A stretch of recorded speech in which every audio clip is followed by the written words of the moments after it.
Hello, everybody. If it's Wednesday, it's Warhammer, and that must mean it's time for another episode of Warhammer Weekly. Joining me, as always, is my co-host Tom. What's up, Tom? How you doing? Hello, friends. I hope your holidays went well. Yeah, Tom has his new microphone. And Tom, I'm sorry I lose my bet. Okay? What bet is that? Uh, Actually, I'm lying. I watched the show, so I know yeah, what the bet is. yeah, sure. I'm amazed you watched the show. But, okay, question. Like the Oracle, how much did me telling you were going to bump the dish make you bump the dish? Okay? Or the dish, sorry. To be honest, I was anxious to see what it was. Mm-hmm. The new magic microphone, and so I had intended to do it anyways. And Sure. contrary to popular belief, I actually do watch the show when I'm not on fairly regularly. Oh, it's okay. The just the funny part about it to me was, by the way, Tom did reach out to me about for history and full sort of edification. Tom reached out to me about 3:20 in the afternoon today and was like, "Hey, can we test the microphone?" Which was like incredibly responsible. 6 hours before the show, I was shocked. So yeah, we did it. And we hung out. We complained about role playing games for like an hour and had a nice conversation. So it was good, as well as talking about a bunch of other things, including our next getting our when we're going to get our freaking display board together for this tournament we're going to in less than a month that I still have to finish my army for. Anyway, Yeah, I need to do that too. I just started painting them a week or so ago. That happened. Yep. Anyway, today we're going to be discussing the new Orruk Warclans. We're going to be reviewing this book, if you even want to call it that. Not to spoil the general review of this, but tuck in. Here we go. But of course, first, Vince grabs his notebook where he puts timestamps in to remember he's got to do that, so we can talk about the news. I mean, do you really need to do that? Does anybody actually use those timestamps? I don't know. It became the thing recently that you're not supposed to do this anymore, that went around in like creator YouTube, because it lets people skip through your content and not watch everything so they can skip things more easily. And my answer was, that's stupid. I would rather just direct people who want to move to something to the area of the show they want to watch. We are user focused. We're here for you all. Yeah, I mean, basically. Like, I'm just not willing to inconvenience people for some arbitrary concept of like, oh, it's going to get you 20 minutes more views. That just seems so stupid. Like, it just feels like, no, people would just turn it off then because they're angry because you didn't timestamp it. I don't know, man. I don't know anything. I'm just going to keep doing whatever we do here. And then it seemed to work fine so far. All right. Absolutely. Anyway, let's get over to some news, shall we? So what do we got? Rumor engine. It's here, baby. We do have a rumor engine. It's back. It is. Oh God. Oh Jesus. What is happening? Why does it look like this, Tom? Why is GW's metallic paint like this, Tom? It's been like this for a decade, friend. Like, truly, it's been like this for a decade. How can they take this picture and be like, yeah, this is fine. This is okay. Right? Better yet, how can whoever does this for marketing take this picture and be like, yeah, that's a good one. That's a good one right there. We got it. Nailed it. Perfect. Let's take something that looks like that makes our miniature look like the face of the moon.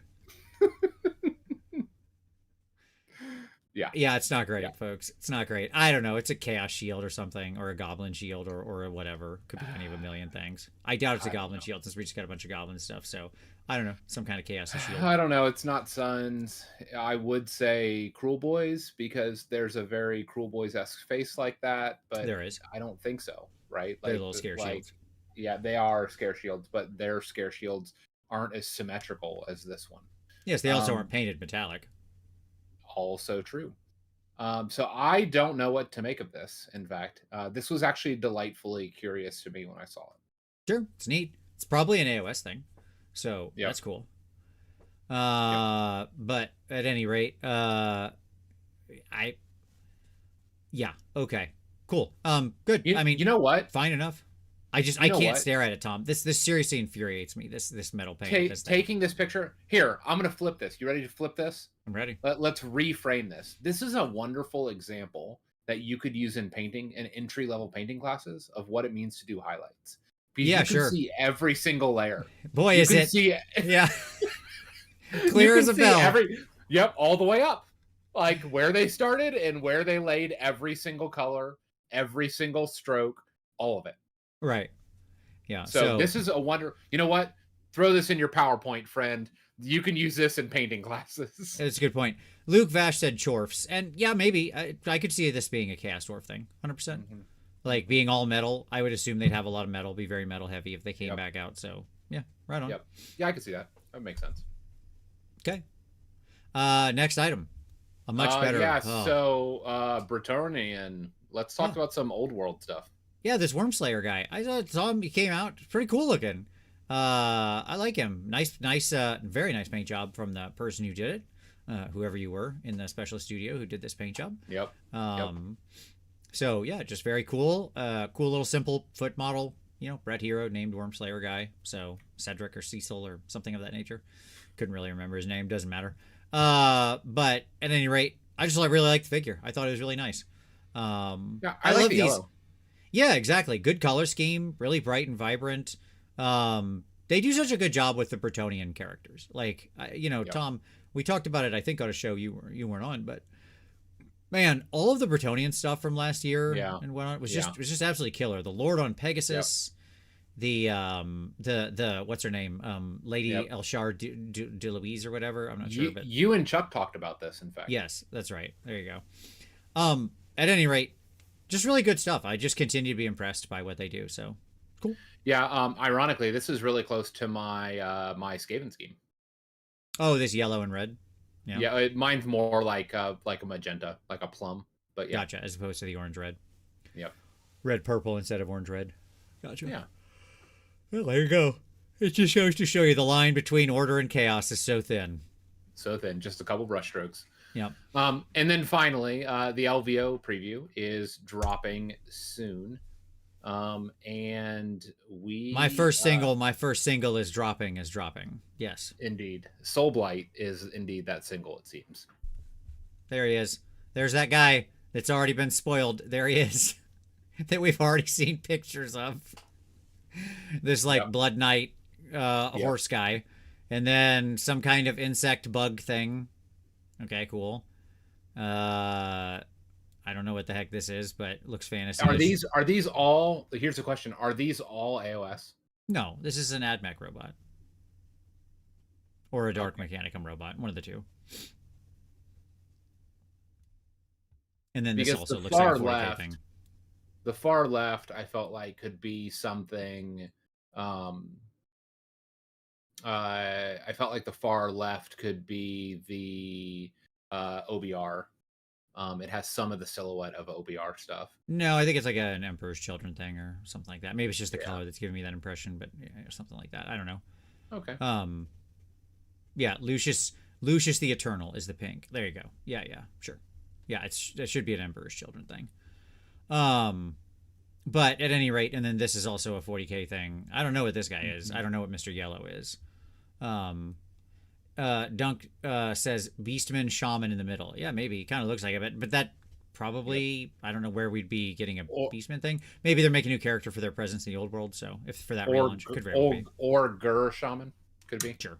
Yeah. So probably an old world thing. At any rate, when is this happening? Well, Thursday, January 16th at 9 p.m. Pacific Standard Time. So midnight next Thursday here on the Eastern Seaboard. And 5 a.m. The thing I hate about LVO is it's convenient for no one. No one. Pacific time is convenient for no one. Oh, yellow has a square base. Oh, there you go. Good call. Good catch. Let me go back and look. Oh, yeah. Good catch. I didn't notice that. There you go. Yeah, so it's definitely like the Beastman for the Beastman relaunch in the old world or something. Okay, cool. Yeah, great.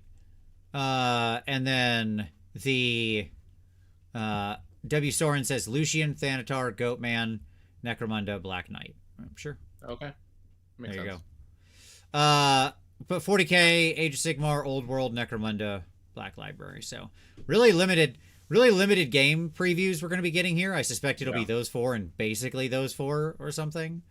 Because if they went to Black Library as number 5, oof. Yeah. Which that makes me sad for Warcry. You know, like I'm always down for some more Warcry models. Sure. But you know, hey, I guess it's where we are.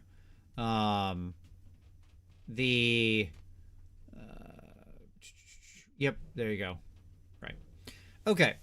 At any rate, yeah, I mean, if it turns out to be amazing, if they just come in blowing the doors off with AOS content, then sure, we'll do a show on Saturday and talk about it. But I suspect, Tom, you'll be here in person that day or on Friday or something. You could just do it when you come up in person potentially. I could. It's true. We'll be building a board, but yes. Yeah, exactly. Maybe we'll just do it while we're sitting there building the board. But like, I doubt it'll be that interesting, but we'll see. I would love to be proven wrong. I would expect it to be, here's this new vampire mounted guy and a terrain piece, a grave terrain piece, and endless spells. Exactly. And here's the Soulblight book coming to be announced, and then we'll do some more previews of the Goblin book that's coming or whatever. Because we know like goblins are coming up next. So it'll just be like, here's goblins and here's Soulblight, and there's your next 2 books, call it a day. So here's your graveyard, your mausoleum tomb piece, calling it now. Here's your mausoleum tomb piece, or your grave tokens. It could be just like grave tokens that they sell. They could do that too. Bringing them back. Endless spells, and that's it.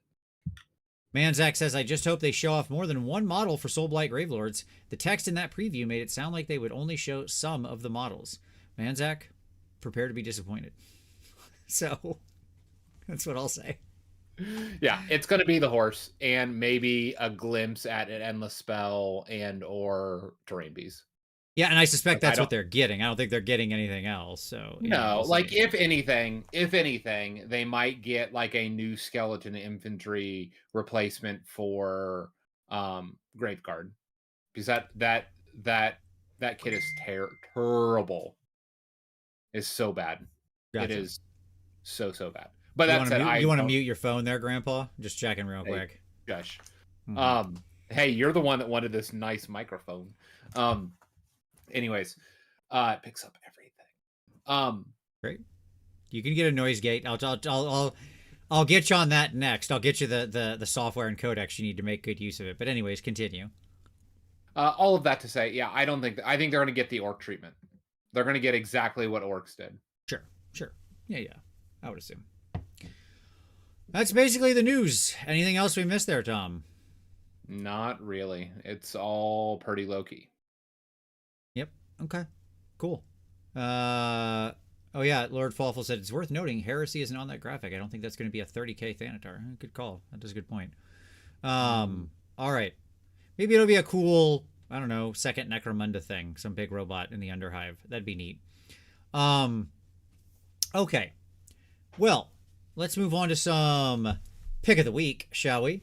So Tom, what would you like to share with everybody for your pick of the week this week? Okay. Gosh darn. I'm gonna be the odd man out today, and I'm actually gonna spruik your hobby cheating video with Kathy. Oh, okay. It was a delightful hobby cheating video. For those folks that haven't seen it yet, you should check it out. It's about spouses supporting the hobby and their experiences. So, well, thank you, buddy. I appreciate that. That was very fun. I liked that, making that very fun. It was fun to sit down and talk to her. Somebody asked me, like, people were very nice. Mm-hmm. You always worry putting your spouse on the internet. I mean, she's been on the show enough times, but like, people can be weirdos or gross or whatever, just jerks. But none of that happened. Everybody was very cool. You're all awesome. I thank you very much. So there you go. Yeah.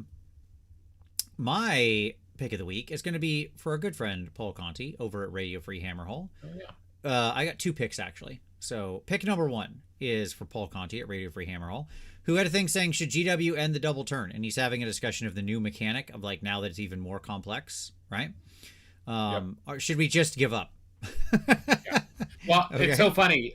Paul and I had a really robust, like, I need to watch that video because him and I had a robust conversation on messages. Yep. And I'm interested to see how much of our conversation ended up on his video. Well, there you go. I guess so go check it out. Yeah. And then the other one is for Citadel Archive, which is the renamed channel of our good buddy Hooves of Doom, who finally released a new video. He's back, and his video is called Volatility in Warhammer Age of Sigmar. And I really resonated with this video. His point was that how is it that 10 years on, we don't really know what's going on in Age of Sigmar? Like, here's what I mean, okay? If tomorrow, when Soulblight came out, they retired a bunch of units, would you be surprised, Tom? No.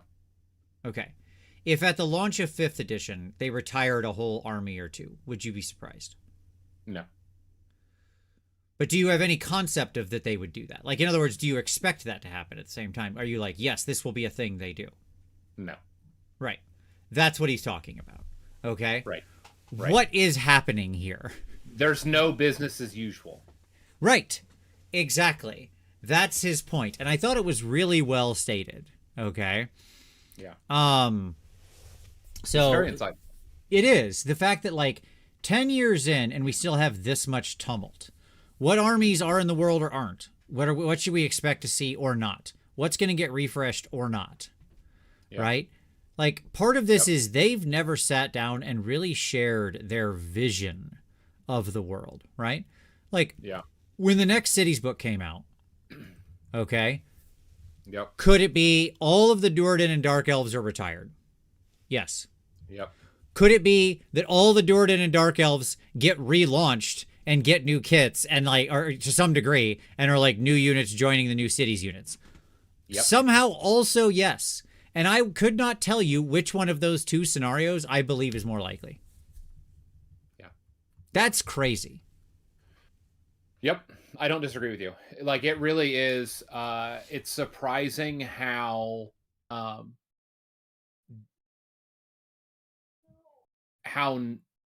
not predictable the market is, the framing is, the everything. What it tells me is that they don't know. Yeah, I just, like, and I don't mean that in like a Bash GW way. I mean that in a, like, from a project vision. They don't have the long-term planning. Yeah, that's part of it. But even more than that, like, it gives me. Let's take it to D&D. No, here. I'll give you just Tom. Let me just go ahead and cut this to the quick for you because I got this. First off, shout out to W. Soren, who super chatted with it for $10, saying Emperor's Children excites me. It excites me too. I am pretty excited to see what the Emperor's Children release looks like. W. Soren, I'm not gonna lie. We all know that like Slanesh is good, and thank you very much, W. Soren. It's appreciated. Hit like, hit subscribe, everybody. Do those things to make dings. Don't forget super chats there. It is deeply appreciated to have when people support the channel. We really, really, really appreciate it here in 2025. But here you go, Tom. I was reading an article from Mark Rosewater on Innistrad Remastered. Okay? Yep. Magic talk, take a drink. Here we go. We're already into it. And he was talking about the history of Innistrad. Okay? Yep. And he went back and he was talking about how yada yada, it has its roots. He started planning it around 2001, 2002, 2003. There was discussions. They want to do this gothic horror plane, yada yada. Obviously, it would take until 2010 before Innistrad comes out, or whatever, until Innistrad comes out, 6, 7, 8, 9, 10. I don't remember where it was exactly. Somewhere in that range. Who knows? Yep. Time's a flat circle. The point is, he talked about how at that time he was on the ARC. He created the ARC planning team. Yep. Okay. Where they plan the story arcs and the sets that are going to go in them. And the ARC planning team, this is back in like the early 2000s, they started this. And the ARC planning team at that time worked like 2-3 years ahead. Okay. Yep. The ARC planning team right now, this year, currently, as of him writing that article, he said the ARC planning team is currently working on the arcs and sets for 2030 through 2033. Sure. Okay. Sure. It is currently 2025. Just to point out here, right? And like obviously they have that whole runway, right? Because that arc planning team is like the earliest team, right? They're doing initial concepting, broad strokes. What are the big story beats we want to hit? Where are we visiting? That kind of thing, right? And then from there, it filters through a bunch of teams until you get down to actually making the cards. At any rate, that's a level of planning I could not ever believe that we that's a level of stability that's just not. That's not going to be present, right?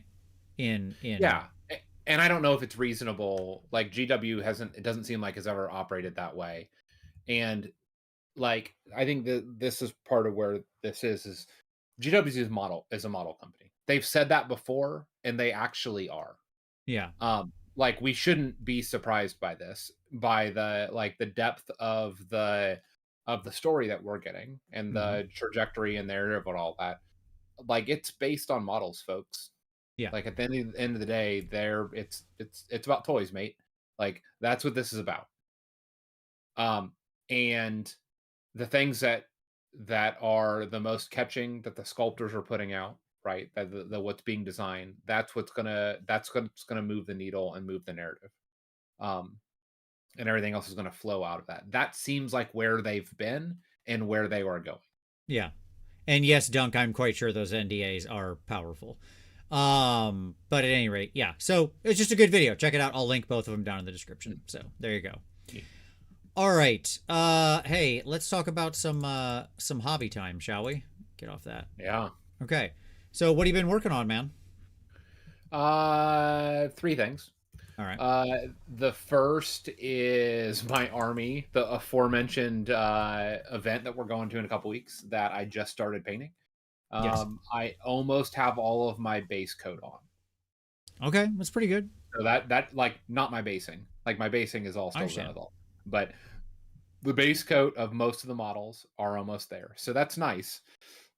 There's a whole lot of work on the other side of that, but my base coats are close.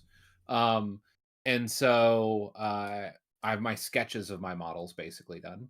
Or no, I still have about 2 more colors to really get through for my base coats. So work on some Skaven. And then I'm looking at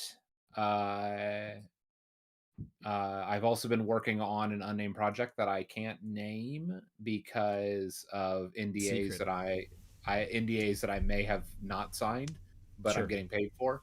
Yes. And then so I'm working on that, and then but you guys will find out about that in a couple months. And then I am also my D&D fancy has been stirred up. Been playing D&D with the kids a whole lot, and so I've been doing a bunch of stuff on the D&D hobby side. So much so, in fact, that like I painted like 4 of my kids' characters this week as well, alongside the other models that I was working on. And I'm working on a larger kind of Eberron project that I may go public with later, but we're not there yet. So exciting stuff. Very nice. My hobby time has been spent working on a model that isn't my Skaven army when I should be working on it, but darn it, I wanted to paint this thing, so I'm painting this thing. So this is it's gonna look like crap here. You're not gonna be able to see anything, but anyways, it doesn't matter. It's Athena. You might ask, why is her arm not attached? Well, that's a great question. It's because this resin is just incredibly good and sharp. The relief is perfect, but it is fragile as a mother. And I have broken every part of her multiple times. She has wings on her back. Those both broke off. They're like little folded down wings. Those both broke off. Like, no problem. And that was actually better because it lets me access the back easier. Her shield broke off. Her spear here has broken too many times to count at this point. Like, I think I've broken it who printed 5, 6 times. No, it came in the box. No, this is how it came in the box. This is from Chimera. So this is an actual quality issue. Like this is the resin that they chose to use. Yeah, the resin is just like, it's unbelievable. They did it because they Yeah. wanted the sharpness, which Yeah, it's there. I get Like that. the detail, Yeah, the yeah, sharpness on this is incredible. The Yep. edges are like knives. It's a razor blade. But the downside of it is that all the little fiddly bits are fragile as can be. Like I touch this thing wrong, piece snaps. Okay. So, it's been a challenge, but nonetheless, yeah, we're coming along. You can't really tell, but she's just like all in a bunch of, she's in a bunch of synthwave non-metallic. It's Athena from them. Yeah, sure. I can't imagine. Crazy. So at any rate, it is, yeah, it's been a journey. I thought I would like the figure. Like when I saw it in the box, I really loved it. It's been a little bit more of a struggle because of those pieces. Like a lot of them made it really hard to paint, but it's okay. I've liked it enough. I feel like I've done some good things on it, so that's fine. Yeah. Okay. Good. Well. And then once I'm done with this, which I'll be done with this and by this weekend, it'll be time to turn to it. Rats. Back to the rats. So we'll get there. I only got a few Skaven to finish up for the force, and then and I got to base everything, but it's fine. All right, Tom. With that, let us turn to tonight's topic, the Orruk Warclan review. Shall we? Sure. We shall. There they are. Orruk Warclan's review. Okay. Orcs. It's so funny. I could not have been more excited about this book. Sure. Just generally, and Sure. yet more disappointed. Yeah. Just simply like I've played both of these armies. My son plays one of these armies. Like I've painted and built and all of it on. Like I was so hyped for this. Yep. And here we are. Are Orcs getting new points? Yes. This weekend, when the thing formally releases, there will be they'll put out an FAQ probably tomorrow or Friday or something that'll have like the points in it and stuff like that, which will reinsert the FAQs that they already previously made around things like the WAA and stuff like that. Like I'm not worried about any of that. Like I'll mention it in passing, but it's not. They change the thing in an FAQ. It's obvious that's how they intended to work.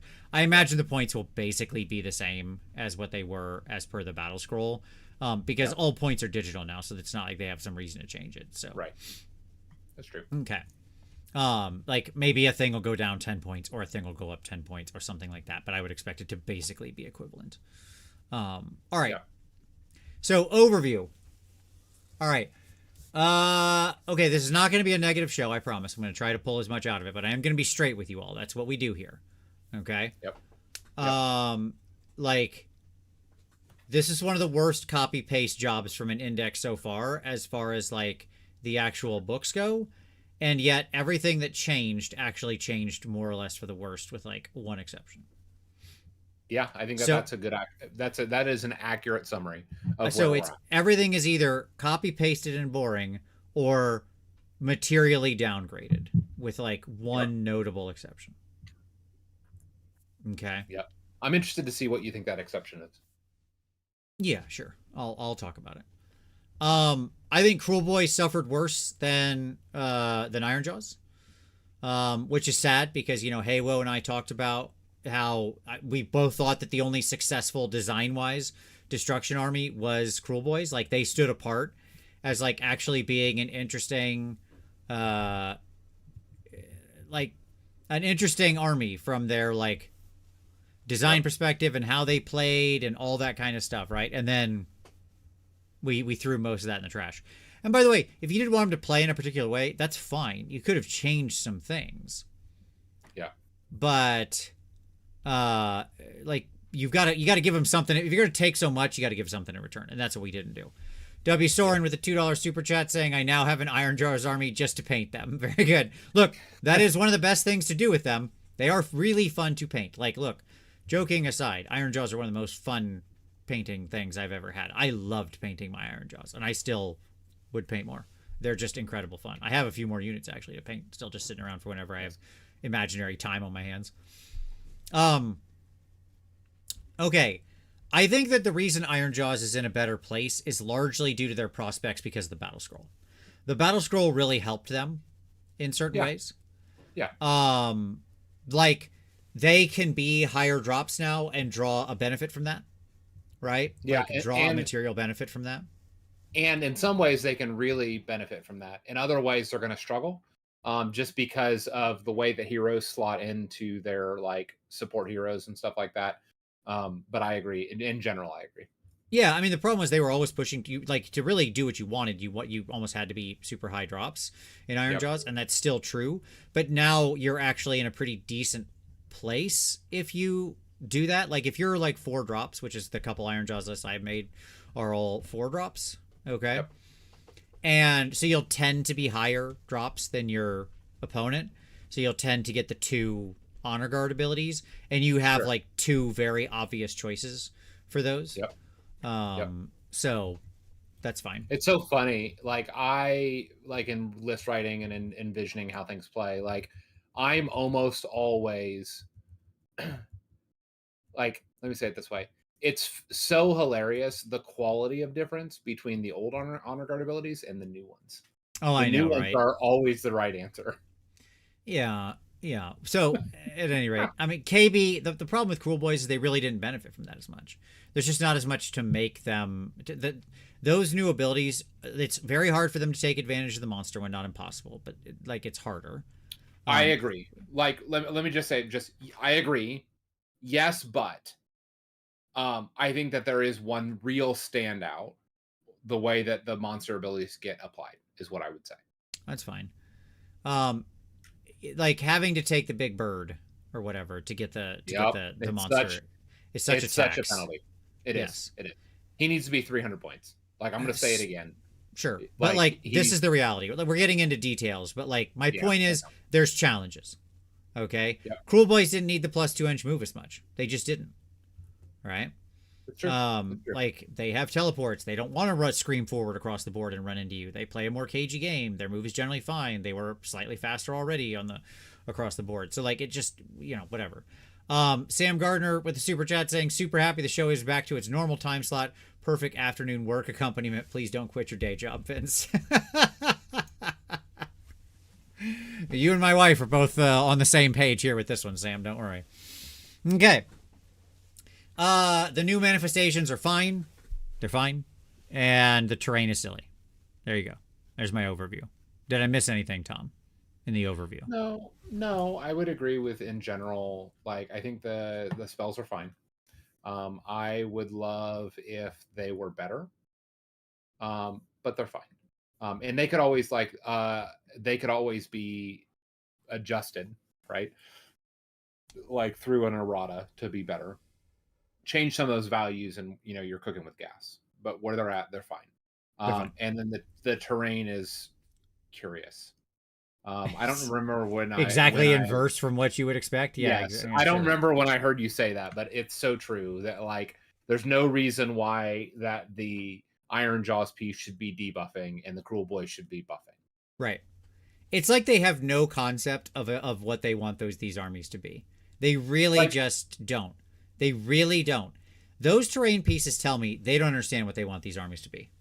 They have no high level concept. That I was gonna say, it tells me that they don't have a vision design document for each of these armies. Right. Like I'm gonna go into project manager mode here. Every one of these armies should have a 1-pager. Yep. That not only distills the narrative heart of what drives these things, right? But then also has some type of rough sketched mechanical guidelines and predilections, as well as what an army silhouette should look like. Again, I've said for a long time we need a color pie thing. I still stand behind it. We do. It's just what we need and we don't have. Design team, if you haven't done it yet, man, that's a great project. Yep, agreed. Okay, so let's talk about the changes. Such a cool piece of art. I did like this piece of art. The dude on the troll, probably best unit in the book now. That's fine. At any rate, let's talk let's talk about changes. Changes. All right. Okay. Ironjaw's changes. Okay. So, the Kill-It-Beat prayer, which is the +1 damage prayer, is now +5 +10 instead of 5 + 10 +. Apologize. Yeah. Instead of 4 + 8 +. Oof. Really bad change. A 5-up prayer is so crazy. Like, do they realize the odds change they're making when they make a change like this? When you're working within 6 pips, right? So a 3 to cast is roughly the equivalent of a spell having a 6.5 cast value. Yeah. All right. Percentage wise. Yep. Okay. So when you go to 4 and it's just like 50-50, right? That's like the equivalent of a 7.5. 7. Right. Okay. So it's harder than these numbers don't actually work exactly on 2d6 because of the way the odds break out, but like it's about a 7.5. When you go to a 5-up and you go to a 33% chance, okay? Yep. Is that a 9? This would be like putting a spell effectively on a 9. Yes, rounded up. Okay. This is why people like were saying this is why there's a strain of people that are like prayers are worse than spells. And I'm like, what are you talking about? I love prayers. But like if this is how prayers look, I hate prayers too. Okay. Yeah. So that prayer is just dead because you have to be off turn praying to build up the points just to get it to actually function, and you're better off just picking one of the other ones. Yeah. I don't disagree. Yeah. W. Soren throwing another super chat saying it says, I do have a Cruel Boys army at 2K, but I will not ever want to play them. I prefer my ogres for destruction thanks to Haywo. Nope, that makes sense. I mean, look, realistically, Haywo made a lot of people believers in the ogres. He is single-handedly responsible for keeping that faction alive, basically. He and the Iron Gutsman. It's the two of them doing the work. Yep. Big. Okay. So, anywho, there you go. The Mega Boss on Maw Crusher, the Destructive Bulk and Smash Through basically combined into one ability, is the easiest way I can explain what happened. So disappointing. Like, when I saw this change, like, this was such a, like, as, I know this is ridiculous. This isn't that big of a deal. Yes, it is.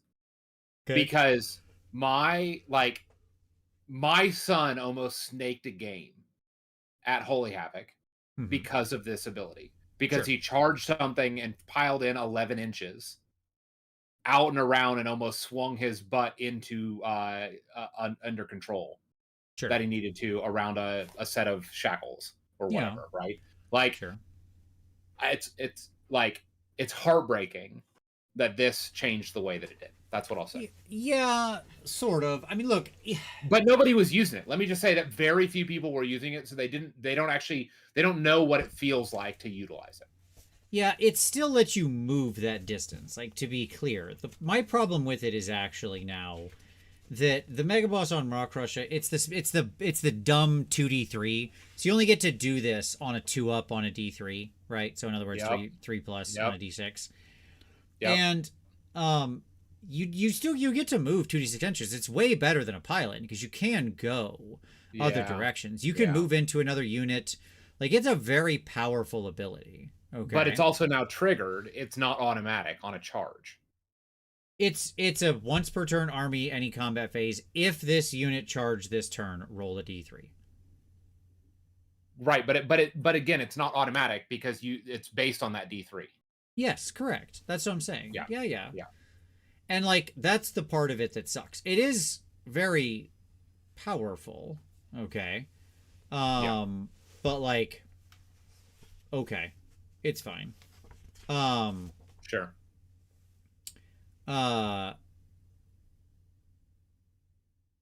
Yeah, and so, Raskin says the prayer for 3-6 charge now only works on your turn. Yeah, it only lasts until the end of the turn. For the rest of the turn, add 1 to charge rolls. If chain rolls an 8+, add 1 of the number of dice rolled to making charge rolls for the target. Yeah, I did forget to include that. Thank you, Raskin. Which is fine. Like, it was neat enough, but it's okay. I'm not sweating it. But you're right. I should have listed that in the change. The Mega Boss on foot lost Get Stuck In, Lads, the bonus attack in the hero phase on like a 3-up or whatever, 2-up, 3-up, whatever it was. Yep. But they did fix the very stupid Lead to Brutes ability that it works like it should have now. It's not designed by a crazy person anymore, where if he fights, then they fight. It's not a dice roll to do it anymore. Like you had to, before you had to risk it in a crazy way, make an insane choice, and so on and so forth. And like, he pulls him in and gives him +1 attack. So that's how you get your +1 attack now. You have him charge in, he fights first, he automatically pulls them in right after, and they fight with +1 attack, which is fine. Like, it's fine. Yeah, it's fine.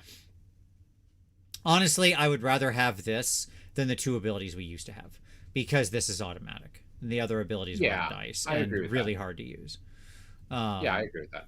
So it's a lateral move. In the end, it'll probably end up being like a lateral move, right? You pretty often manage to get +1 attack before, not ever the +2. You'll basically get +1 attack out of this. So, okay. Yep. Okay.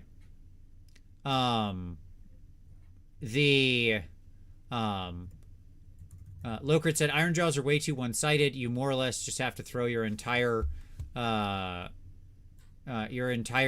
army into combat as fast as possible, and that makes them hard to balance, in my opinion. Yeah, I mean, I don't know. I always played my Iron Jaws quite cagey. I would usually spend the first turn positioning and dancing around and using all my movement abilities to get everybody exactly where I wanted, and then I would like close the trap, as it were, in round 2 on. Right, that was my normal play. You can't really do that anymore because you're so slow. You have to just kind of. It's very hard. Anyways, the Ardboy Shield Bash now works in any combat phase. Any combat phase, not just if someone charge them or whatever. But each model must be within 3 inches of the enemy. That actually isn't that hard. It's pretty easy to have them be in like 3 ranks, even with a unit of 20 of them, and then they're all going to shield bash. I found this to be an incredibly powerful change. This is the upgrade in Iron Jaws by far. Ardboys, who are already the standout unit of the book, are now the standout of the standout units of the book. I had 20 of these just absolutely go to town. I had Zogrok behind them in a test game, crit mortaling them up, and just beating the ever-living crap out of things, right? Because they would start combat, and the whole unit would shield bash and do mortal wounds, and then they would fight and do a ton more mortal wounds, or mortal damage, sorry. I mean, it was just gross. Like, the brutes were over there struggling to keep up with the damage, right? So. I believe that. Yeah. Like, they're great.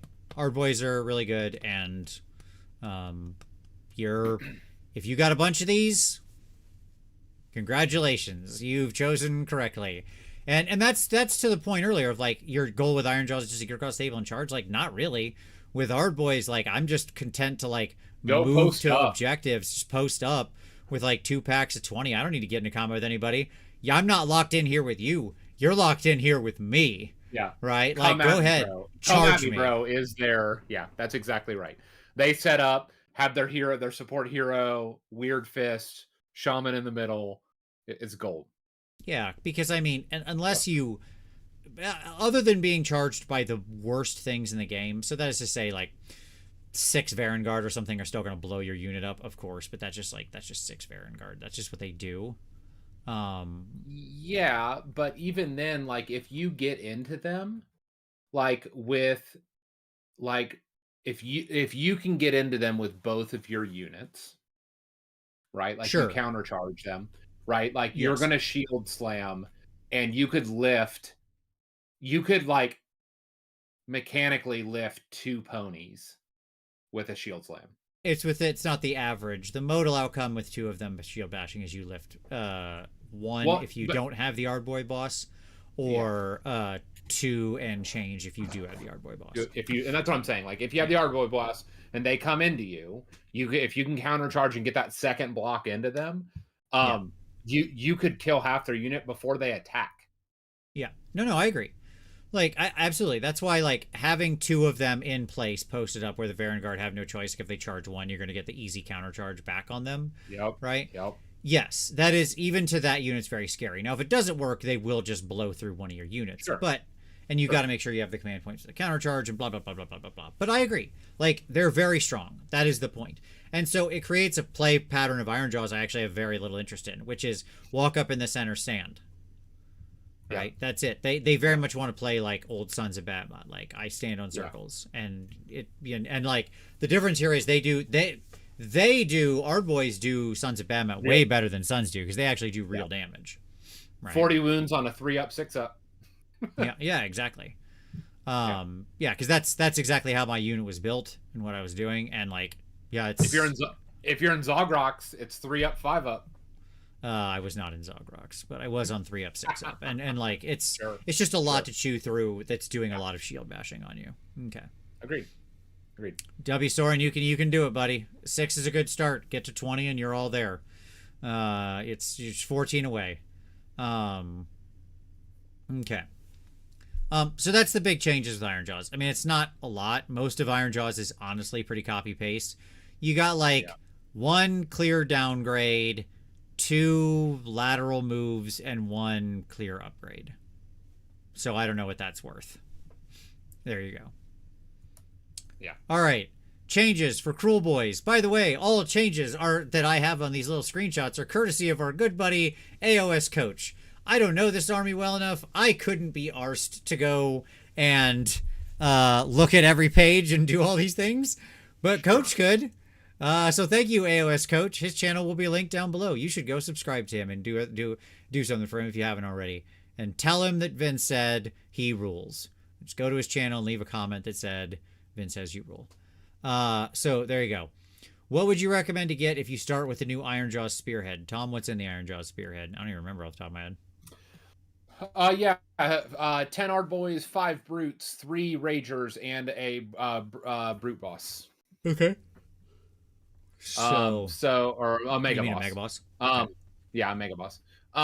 And so honestly, if you can get, my vote is this: if you can get your hands on the Battle Force box. So 10 Ard Boys, 3 Brute Ragers. You said 5 normal Brutes and the Mega Boss. Is that right? Is that what it is? Yep. I mean, just buying a second one of those wouldn't be bad. That puts you at 6 Ragers. You don't need the second Mega Boss, but he's a beautiful model to paint. I have 3 of them, and I don't regret it at all. Yep. I love them. You'll never use the second one, but who cares? Yep. Like, you need to go to 6 Ragers. You need to go to 10 Brutes, and you need to go to 20 Ard Boys. Hold on. This is what my recommendation is if you, instead of doing that, the Spearhead, which you could do 2 Spearheads, that's the more perennial option. If you can get your hands on the Battle Force box from the Christmas, that's 20 Ard Boys, that's 6 Ragers, and Big Pig. Okay. Yeah, that's a good, that'd be an excellent next step. Agreed. Yeah. Yep. So, or if you're really in for it, you could do 2 Spearheads and a Battle Force, and that would give you your 40 Ard Boys that we've just talked about, your two blocks of 20, right? Yep. That would give you 12 Ragers that you could build kind of however you wanted. It would give you a Big Pig, and it would give you 10 Brutes and a Mega Boss. Oh, one thing I didn't mention, by the way, Tom, with the Ironjawz, I forgot to mention this. I don't know if this was a misprint or not. I kind of assumed it was, but maybe I'm wrong. The Gorgruntas, their tusks now hit on a 5-up. They're 5-up, 2-up base, the Gorgruntas. That feels like that's got to be a misprint, right? Maybe not. I mean, the Trotters are on 5-up, 2-up on the Tusk Boss and on all the Big Pigs. So maybe that is right. I don't know. Maybe they're all just 5-up, 2-up now. I didn't even, honestly, I didn't even clock it because it's so insane. But yeah, all their little pig attacks are now 5-up, 2-up. That's insane. So bad. It's trash. That's what that is. Trash. I need to go back and update my slide. I'm sorry. I'm sorry, everybody. I let you down. I missed that one. All pig-related attacks are now on a 5+. So that's terrible. There we go. They gave the riders an extra attack as compensation. Yeah, it's not compensation. Nope, that's fine. that's not. 5 up, 2 up is such an insane. It's such an insane profile. That is crazy. That's crazy. How did I miss that, everybody? I apologize. I guess because my brain didn't want to see it. That's probably what happened. Like, I read through all the scrolls and was like, yeah, that's not real. Yes, they did give them an extra attack with the Choppa, but okay. Not worth it. Not worth it. That's so bad. And that's for the big pigs too, or that you're just saying that's for the Gork runners. The Tusk Boss on Mogrunta, their Trotters are on 5 up, 2 up, and like all the Trotters, yeah, are all on 5 up, 2 up. So the Tusks are still on 4 up, 2 up for the big pigs. So now big pigs really aren't viable either. Well, it hit like one of their weaker attacks, like the Tusks, which is the thing that goes to 5 damage, is still on 4 up, 2 up. So still 4s are. I mean, it's already bad enough. Yeah, 4 up was already trash. 5 is just really bad. That's just a comedy. All pigs, including big pig. Yes, all the Trotters and the pig normal attacks, like all the Trotters, their punchy hooves. That so often is going to be on 6 up, 2 up, which is just crazy. So, yeah, I mean, I think I saw it on the regular pigs. I didn't catch it on the big pigs. And I thought, oh, that's just an error like they did with the Stormcast book. They'll probably fix that, right? But no, I get seeing that was on the big pigs as well. Yep, that it must be true. All right, let's talk about changes to Cruel Boys. Thank you, everybody, for catching that. I apologize for missing that. It's okay. I don't really want to talk about Cruel Boys. Well, we're going to, because a lot of things changed. Here we go. I know. Battle traits. Sneaky Sneakin' is now a hero phase dirty trick. Your hero phase dirty trick. Formerly any movement phase. Can I talk about why this is so bad now? Yeah, sure. So one of the challenges that this is not just a single nerf. This is a double nerf. And yes, in a way that I don't know that people have actually that don't play Cruel Boys. I don't think they actually understand the consequence of how this changes. If you play Cruel Boys, you know exactly why this is a double nerf, but I'll let you talk it through. Go for it. Yeah. So you can do one dirty trick per phase. Okay. Correct. So what they've done is something that used to be able to be used in your turn and the enemy turn, right? So it gave you a movement trick in the enemy turn. Yeah. So, for example, you would put 6 of your Bolt Boys out in a position, you shoot a juicy target, you can make them come, but they risk you leaving on generally like a 3 up or a 4 up, right? That's right. And so there's a high chance that you're going to lose that unit. You just are. Because sure. If you fail the trick or whatever. If you fail the trick and there's not really rerolls for this, you're going to lose it. So it was Don't worry, gamble. Gray. We're going back to Iron Jaws. We'll be back to Iron Jaws in a little bit. Don't worry, Gray. Go ahead. So originally it was a gamble for both players. Right? Yep. They just removed the ability to do this completely. Okay, so there's no gamble bait thing. Yeah, you can do now. Now it's only on your turn. Hero phase only. Yes, your turn. Also, the envenomed weapons are on your hero phase only now, or they've always been, but they are also there, which means they are mutually exclusive. You can either get your movement trick or do damage. That's the new rule. Yes. So exactly. So now what you got is you have 1, it's only on your turn, and 2, you're making a choice. You either do your venom encrusted weapons, which is your critical hit on a 5 up, right? Yeah. It's what you need to do damage. Yes. Yes. Or you get to do the movement thing, but you can't do both. So those are automatically mutually exclusive because of your 1 trick per phase, right? Yeah. Yep. This also does then, make you sort of play around with the value of the Lightfinger subfaction, because you can do Sneaky Sneakin' twice, right, per turn. But again, that means only your turn. It's only your turn, and obviously you're never doing venom encrusted weapons then if you take that, right? Okay. All right. So yeah, it's a big change. And like, look, I could have accepted this. Maybe they could have said, I don't know about the move to hero phase. That's a weird thing. They should have just kept it in the movement phase, I think. But Yeah. But like, I could have accepted the change from like, oh well, we don't want him teleporting in both turns. We're kind of getting rid of that in the game, that you shouldn't be teleporting off turn. Like, okay, if that's like a game wide thing we're doing, like we ditched it, we ditched it out of Night Haunt and here too. Like, fine, compensate them in some other way that lets them be sneaky in something, and that's fine. You know, I'm okay with it, right? Yeah. But that's but not what they did. That's not what they did. They nerfed it way harder than that, and there's no compensation here, right? No, it's just worse. Right. Yeah. In an army that was already struggling with its randomness, this just got worse. Yeah. It's a big change. All right. We'll keep going because there's a lot of changes here. But that's it's just materially worse. There's no way around it. Yeah. We'll talk about the totem and the train feature later on. Don't worry. Yeah. Gobsprak, Demon Finger staff is now the Bogbark staff. The profile is the same. They just changed the name. Okay, cool. It's fine. Coach was very exhaustive in his changes. Really. Latino Hot says this has to be a misprint for hero phase, right? Because Lightfinger is still movement phase colored. I don't know, but I doubt it, being that the text at the above specifically says hero phase. I don't think it's a misprint. I think they were very intentional. I think they probably forgot to change the color. Yeah, I mean, who knows? Yeah, I think that's more likely. Yes. Like Occam's Razor on that says they forgot to change the color on Lightfinger, not the other way around. Right. The Killaboss on Corpse Ripper Vulture.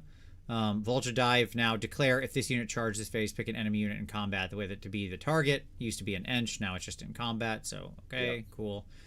The Killaboss on Great Nashtooth, he went to 4-up. A couple of orcs, by the way, who were magically on 3-ups because they were assumed to have some martial prowess, all went to 4-ups. This is one of them. The Tusk Boss, by the way, did that as well. I did catch that. I've never said he was the good one anyway, so that's fine. I continue to take the middle pig. We're not allowed to have actual good profiles in Destruction. Everybody has to be a dum-dum. And we just pretend like an entire alliance hitting on 4-up has no material impact on their performance in a game full of neg 1 to hit. Like, yeah, it seems like no issue. I'm sure it's fine that an entire alliance hits on 5s most of the time. I think they just need, like, across the board 20% more points. Yeah. To work with. That's the sure. The Swamp Kala Shaman with Potgrot, the Foul Elixirs now triggers on a 2+, down from a 3-up, so that's good. Okay.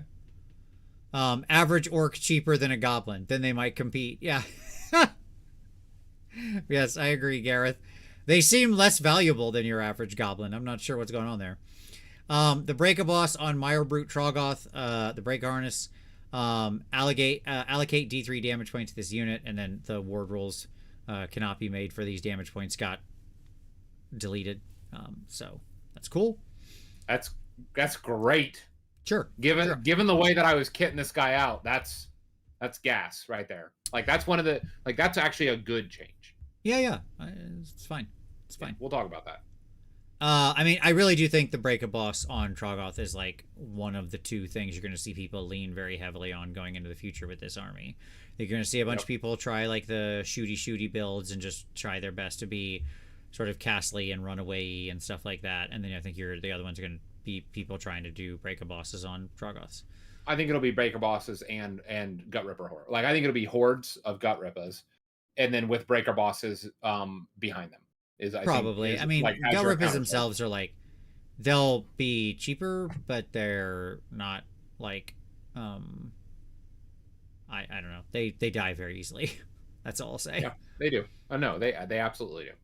Yes, like, agreed. They'll be cheaper, but boy, I don't know, man. We'll see, I guess. Yeah. Okay, the spell lore, the Choking Mist, the range is now 12 inches. It used to be 18, but it was like 8. It was a weird one because it was 18, but the target had to be wholly within 18. Now it's 12 and it's only within. So like, that's actually still terrible. I mean, it probably ends up about the same as to who you can actually target. Spells should be 18 inches. Should be 18 inches. Yes. Agreed. So, I don't disagree. Yes. I'm saying the previous rule also sucked, is my point.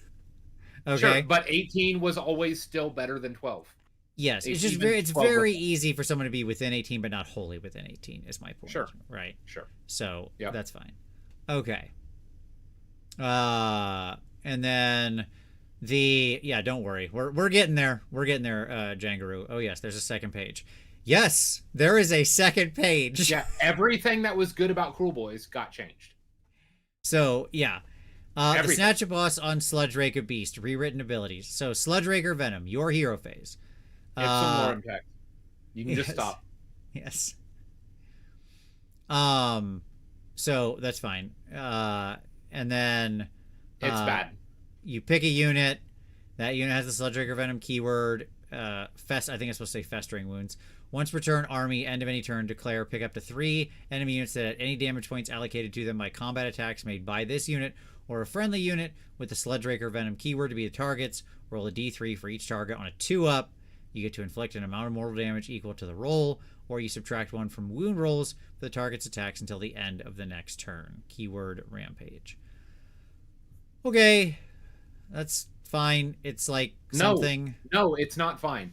This used to be +1 on your damage. Your damage. Yes. Yes. This is not an appropriate trade-off. No, what I'm saying is like conceptually, Tom. Okay, let's leave the world of the sunk cost fallacy behind for a moment. Okay. Okay. All right.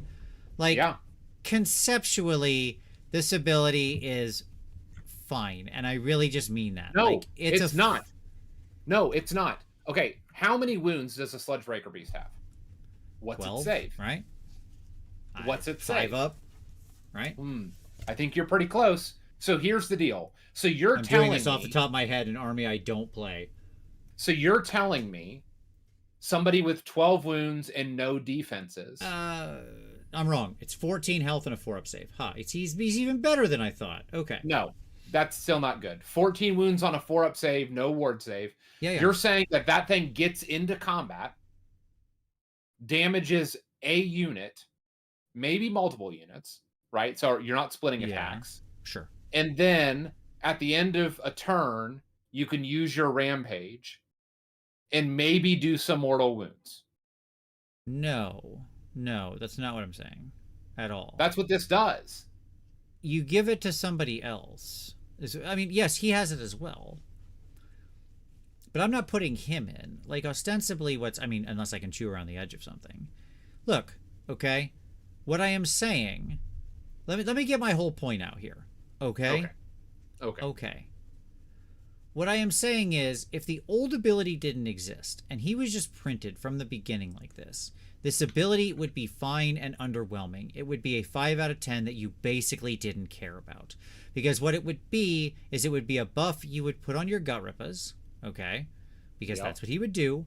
And those Gut Rippas would then, at the end of turn, assuming they're still around, which hopefully they are, they're generally, like, they should be decent-ish at surviving, but, I mean, we can talk about that. They would then use it to apply the neg 1 to wound rolls and win an attrition match, because that's actually the powerful debuff. -1 to wound is an incredibly crippling debuff, right? And that's what they would do. That's how it would get used. It would be fairly forgettable and a minor benefit, okay? But when you're coming... Now, I said let's just leave sunk cost fallacy behind, is what I'm saying. But, okay? Yep. When you're comparing it to what it was, which was the instrument of a damage machine, right? It was the source of damage for this army. Let's not mince words. This was their hammer, right? This ability being put on Gut Rippas was actually basically the only way you really made a hammer in this army. So what's actually happened here is we got rid of a 8 or 9 out of 10 ability. Maybe something that was honestly a little pushed and a little cooked, perhaps. Okay. I mean, it was 1 unit. I understand. I'm just saying. I said your hero phase only. Yeah. I said perhaps cooked. I understand, and it could blah blah blah trigger 5 up yada yada. They had a very scary hammer. I don't care. Whatever. You can think it was too good. You can think it was not good. It was all on a dice. It could just fall apart at a moment's notice because of RNG. All of that's true. There's going to be somebody who fought them and faced them when they had every roll working in their favor, and it's going to be the worst play experience of life because they got blown off the table. And there's going to be someone who fought Cruel Boys when they failed every roll and got, rolled up like an old like an old rug, right? And it was the easiest game in the world, and they're going to think Cruel Boys are terrible because that's what happens when you base an entire army off a wacky RNG mechanic, right? Correct. Yeah. Okay. But what I am saying is this ability in isolation is like at best AV. That's what I'm trying to get out.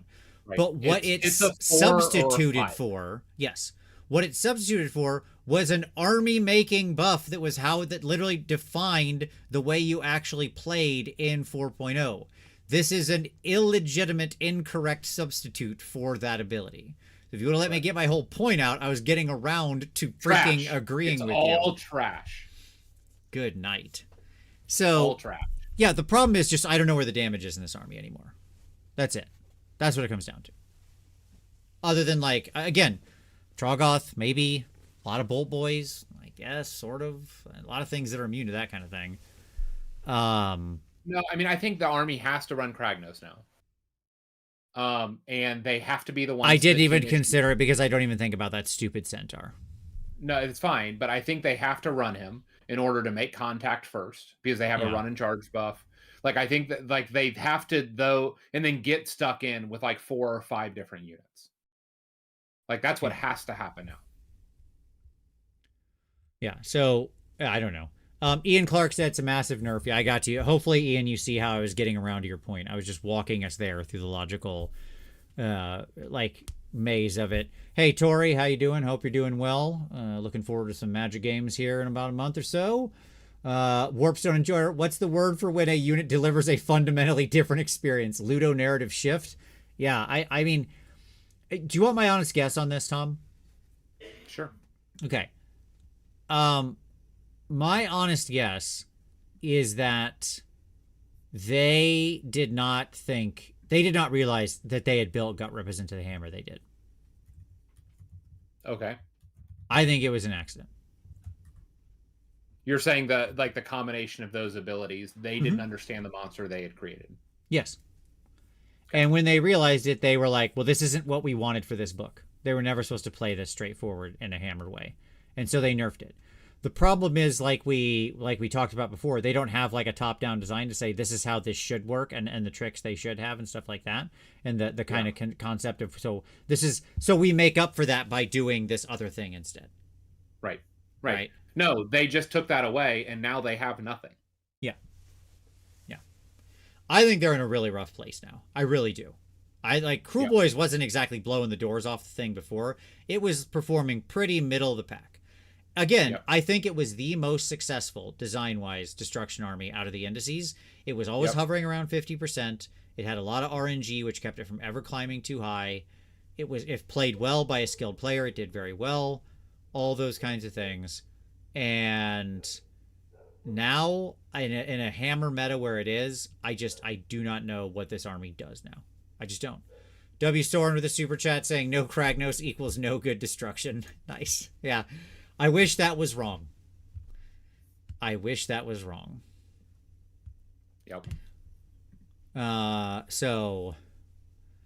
David Canty says, I don't want the armies balanced around Kragnos or Big Wa. Yeah, I agree. Well, it is. Congratulations. Like that is the defining thing of the Orc book now, is Kragnos. He ain't showing up in my armies. I don't know, maybe I just need to give in and make a giant orc. Maybe I just make a giant Iron Jaw. Stop.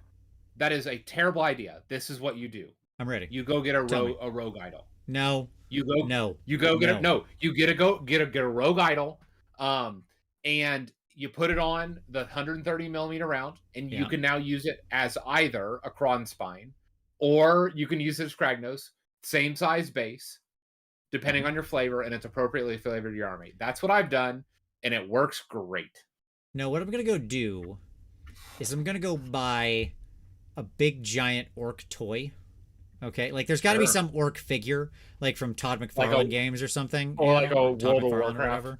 Yeah. like a World of Warcraft figure, and repaint it and put it on 130 mil. This is my Kragnos. He's just an orc that kept growing. Because they do that. Sure. Yes, as Haywo said, if you have to play Kragnos, it means your book is bad. Yes. Quote Haywo. Yes. Correct. Correct, and I stand behind it. This is what it is. And so I think that I think it should be like, I just got to find a big orc toy, put it on a 130 mil round. You're right. Then it's my orcish.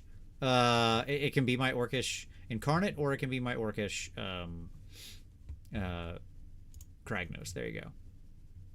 Noop said, just get some rocks from your garden. Yeah, I would not buy a actual what is it, the rogue idol? No. If I really wanted a rogue idol, Tom, I would go buy some pink foam and just I have a foam cutter. I could cut that model out in 5 minutes. I want to just point out that has literally been your response for 8 years. Correct. I don't want a rogue idol, and it's been what I've said the whole time, and it's true to this day. When I got my rogue idol, you're like, why did you buy this? Why didn't you get rocks out of the garden? Yeah, exactly. That was literally what you said then.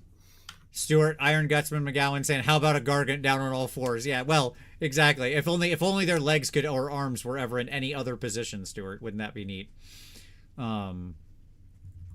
Yeah. Freddie says, it's great. It feels great to play 2 armies that were mid to bad and then get a book that makes them worse. Right. Somehow Ironjawz, by the by, are actually better after this book. I just want to say that. I really do think that. Because not because of anything in here. Not because, in fact, in spite of everything in here. No, I take that. Like, I really do think that the shield bash change was huge. You're right.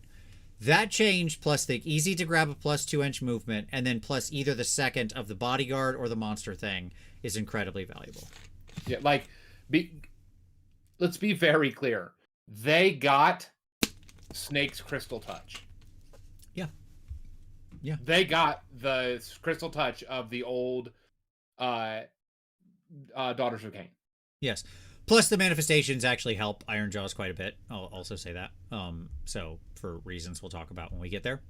Yeah. But yeah, like, because of the underlying foundational changes that happened in the battle scroll, like, Ironjawz is legitimately better as a play experience. You're not running pigs, or most of the pig stuff is like crap now. Yep. And that's fine. Okay. You don't need it. You don't need the pig stuff, which is unfortunate, but it is what it is. Your pigs are at best like your prospectors, and they don't ever do anything else. Okay. Yeah. It's disappointing, but it's true. Yep. All right. I mean, okay, you want my conspiracy theory? This is like one of the first books written. It should have been out before Slaves. I think this is one of the earliest books written. I don't think they had any freaking clue. This just got delayed for various and sundry reasons. I think this was written like basically the same time as Stormcast and Skaven. That's what I think. I don't know, but it's disappointing. Like, it's super disappointing. And I, like, having played and spent a lot of time painting and playing these armies the first 6 months of this edition, where they were lackluster then, and I just, like, okay. Yeah. Okay. Cool. Tori said Scooter will still somehow win with pigs. I mean, Scooter will try. That's for sure, but I don't know if Scooter can get there even with this. We'll see, I guess. I mean, Cruel Boys, here's the deal. They're just back where they were in 3rd edition. Yes. Agreed. I agree with that completely. Yep. All right, new stuff. Let's talk about some new stuff. Ironically, when I searched, by the way, Tom, for like Ironjawz art or whatever. Yeah, like that's how I was doing putting together the presentation. So just search for cool art pieces and stuff. My figs were in the results, so I was like, cool. Okay, yeah, I'll just use my army. Cool. I guess cool Ironjawz stuff. Go. Yeah, so there you go. Those are my pigs, 3 of them. Obviously, I have a lot of pigs. Pigs were my favorite things about Ironjawz. So I say all this. By the way, this all makes me sad. I've just come to accept that life is pain with all of the armies I love. I love pigs. I have a ton of pigs, as Tom will tell you. So You have 9, right? 12. Oof. Yes, I have 2 full units of 6. That's a rough go of it, right? Which I traditionally ran as 6-3-3. I have 3 more, by the by, like still on sprue. Shocking that in the age of 4th edition, I've never felt the need to get them out and put them together and paint them. Weird. Okay. Anywho, all right. Let's talk about some new stuff. Okay.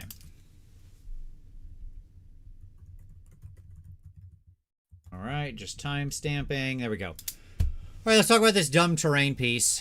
Okay. So. Yeah, my condolences, Roland says. Yeah, exactly. The Boss Rock Tower. All right, so this is the Iron Jaws one. By the way, you do not have to assemble it with the dumb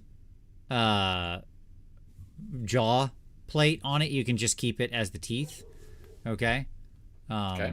So I would recommend that if you actually end up having this thing. I am, and I'm actually going to probably buy 2 of them because I'm a terrible person. Wow. You can just get one and make it fairly generic, and then it's both. Just don't put the dumb mask on it and don't put the dumb jaw on it, and it looks fine enough. But my son and I both play these armies sometimes against each other, and we each need our own one. That's the problem. Or if we play doubles, so both of those are a problem. Sure. Yeah, I have more exactly if you count the big ones. Yes, ugh, I agree, but I'm not counting the big pigs. And Moss Dog says he has 18. Whew. Impressive, most impressive. Okay, so Boss Rock Tower, 12 health, 4 up save. It's a dumb thing. It has 3 abilities that don't mean anything, and then it has this other thing that says you can shoot some unit randomly within, well, not really randomly. You get to pick a unit within 18 inches and you shoot at them, and on a 4 up, a thing happens that's a debuff. It's a 3 up if there's somebody standing in the tower. The only reason you would put someone in the tower is like your spellcaster in the beginning, just so they have 12 health instead of 6 health, because then they can't be attacked. Bigger base, right? Like, yeah, it's a bigger base for more reach and stuff like that. Yeah, that's like in the early round or 2. Well, like Weird Fist, it would stretch out your bubble, right? Yes, but the second you need to move away, you're gonna have to pop them out of there in the. Well, you could front the terrain piece because it's not like you're afraid that it's going to do anything. Right? Yeah, what's the worst thing? It blows up. Oh no. Well, yeah, what's the worst thing? They charge it and then get hit by your Ard boys. Yeah, exactly. Like yes, this thing is just chaff. This 100%. This is your chaff right here. This terrain piece, because who cares? At any rate, it can either subtract 3 from their control score, which they continue to write into the rules pretending it means anything. This is the new bravery modifier of this edition. -2 bravery. Yeah. Yeah, exactly. They can subtract 1 from casting rolls and or chanting rolls. The wizard's never going to wander within range of this, most likely, or no one that actually matters is going to wander within range of this. Or you can subtract 1 from the number of dice rolled to making charge rolls from the target to a minimum of 1. This is actually a very useful ability, even on your own turn, because it shuts down counter charges pretty effectively and stuff like that. It's basically what you're going to go for most of the time. So, that's cool. Like, it's fine. This tower is a lot. This whole page of rules says in your hero phase, roll a die. A unit within 18 inches of this thing on a 4 up is minus 1d6 to charge. Yes, correct. We wrote a lot of text to say first strike.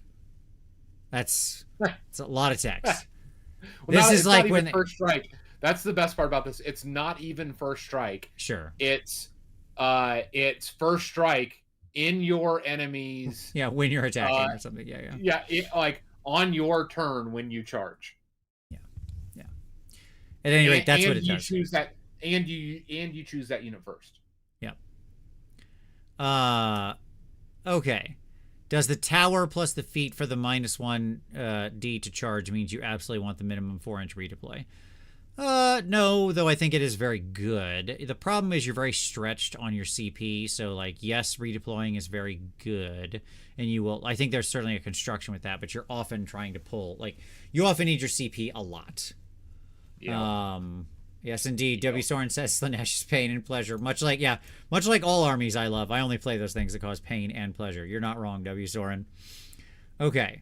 On a 4+, only for your turn on the -1d6 to charge. No, it's the effects apply to the target until the start of your next turn.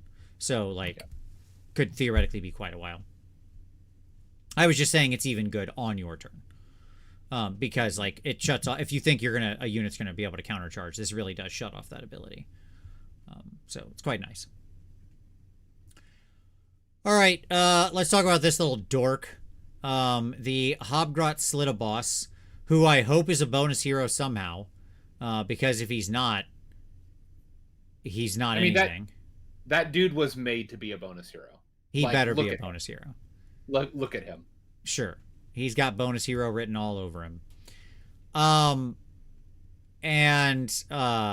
Look, you're not taking this guy, okay? We can sit here and pretend like he's worth something. He's not. If he's 80 points, I'll take him. I'll take him if he fits into a list. If he's 80 points and I can bonus hero him. If he's 80 is still probably stretching it, but sure. I would say if he's a bonus hero at 60 points, he would show up in some lists. I mean, other than that, he does. I mean, he nothing. Does auto kill. He auto kills infantry heroes.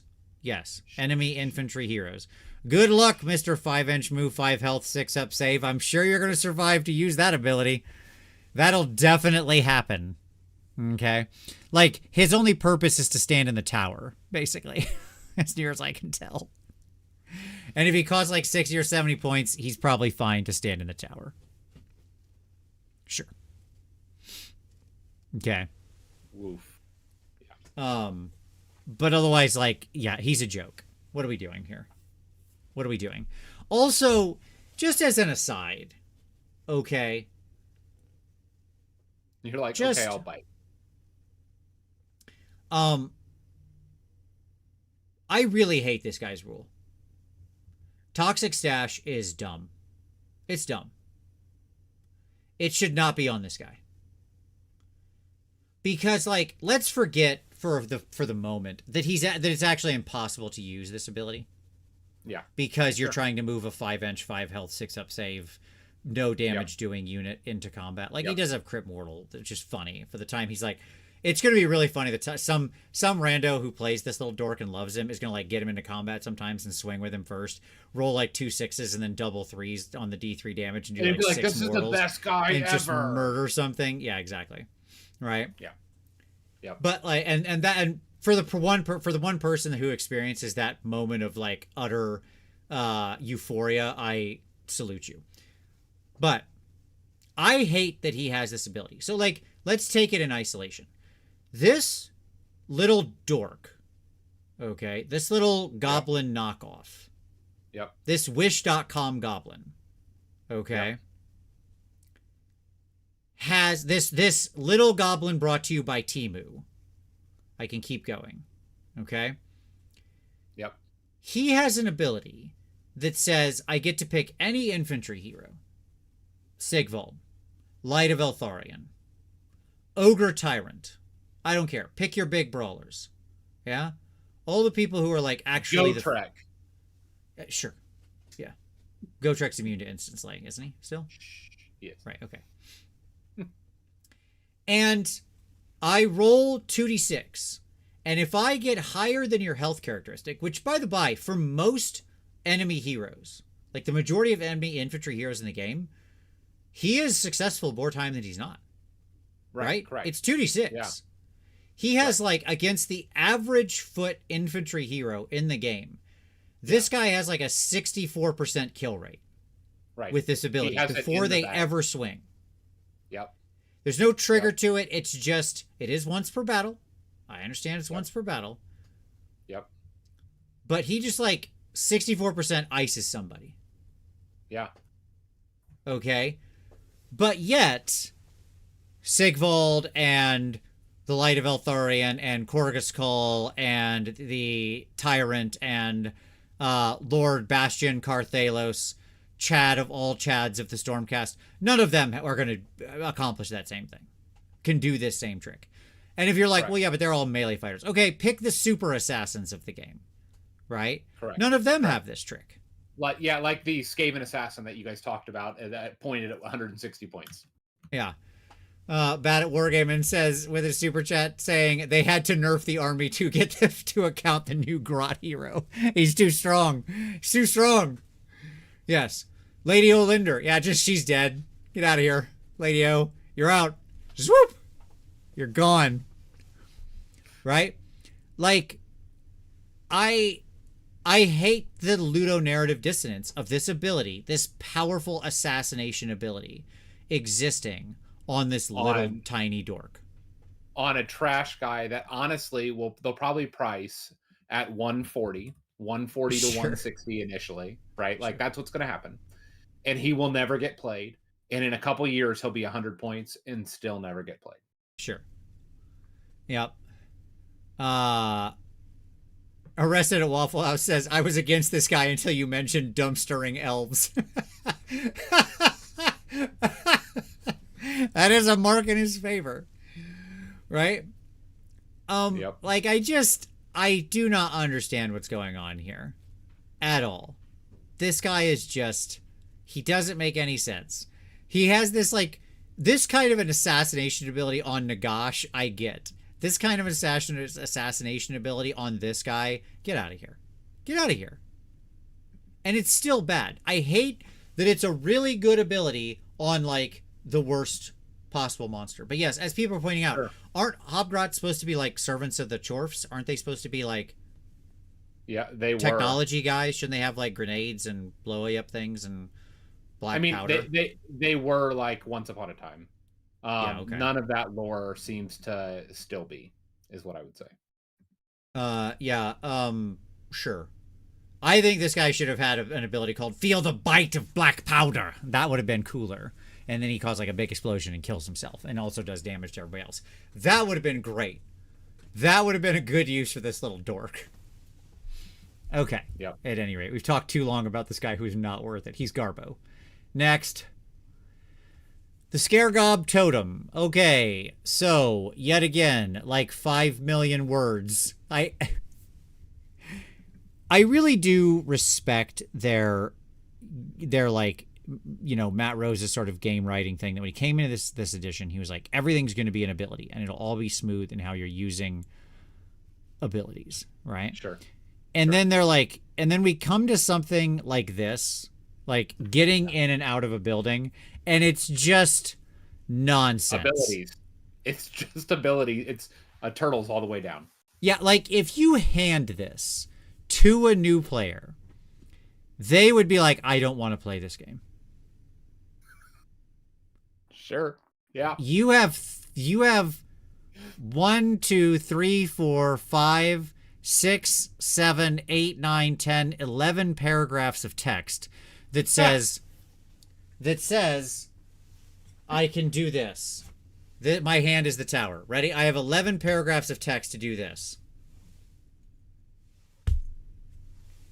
You know where they could have put those 11 paragraphs? There it is, baby. We did it. In the core rules for garrisoning a building. Yeah. Okay. Anyways. So, like, yes. Okay. Hey, everybody, this is not a negative show. You need to understand that. Yeah, no, certain things, I can't handle it, man. I can't. I'm sorry. At any rate, here we go. Sinister Stare. This is actually like a legitimately good ability. Yeah. Once it says once a turn, get one of your dirty tricks rolls. Yeah. Which is cool. Yeah, get +1, which like is great. I would still love if a dirty trick didn't fire off, the DC didn't increase. Man, Sure. that would be a small consolation prize. Yeah. But they didn't even do that. And so, okay, fine. Occasionally I can occupy this building and use it to give +1 to a dirty trick within 18 inches. Yep. Okay. I accept. Still doesn't really work for Lightfinger unless I'm teleporting those people near the tower or away from the tower. Away from the tower, yes. Yes. Yeah, I mean, like, it's 12 inches is the range if you're sitting there normal. 18 inches if you have the guy inside. Yep. And like it's fine.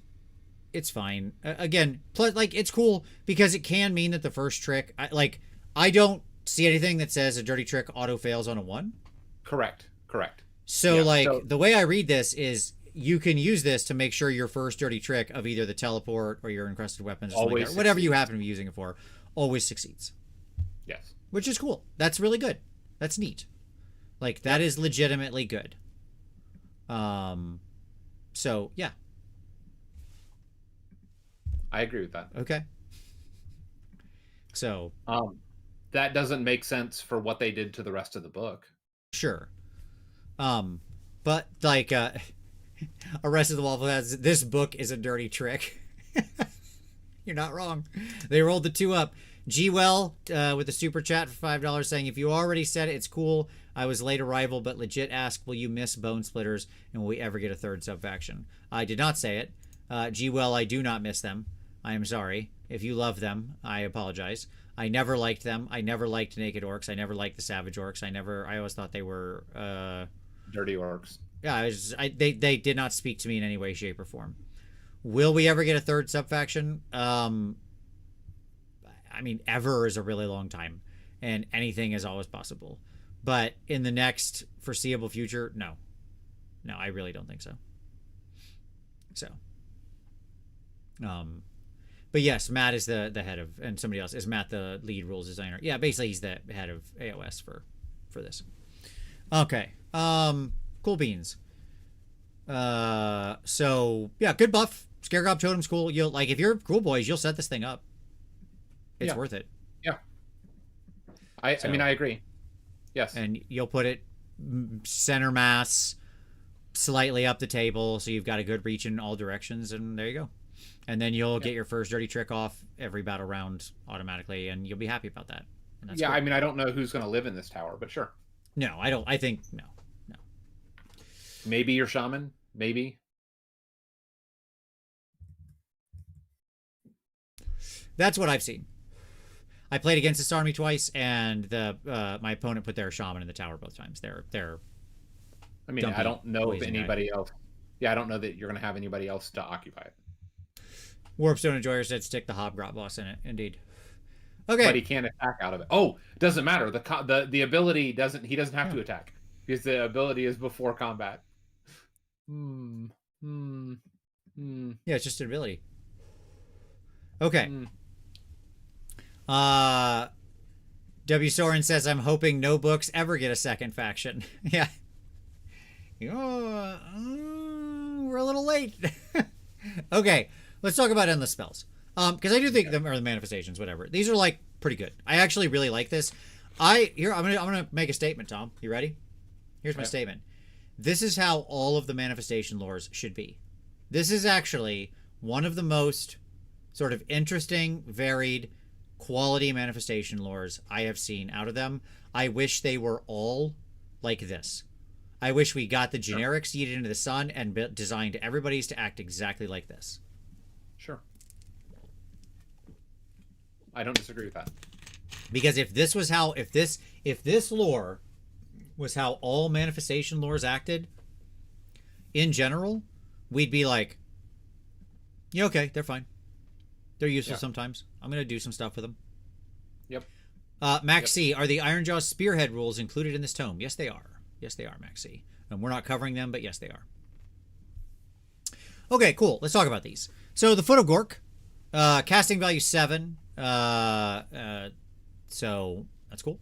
And I believe these are all within 12 inches, except the shaman marsh can is 18 inches.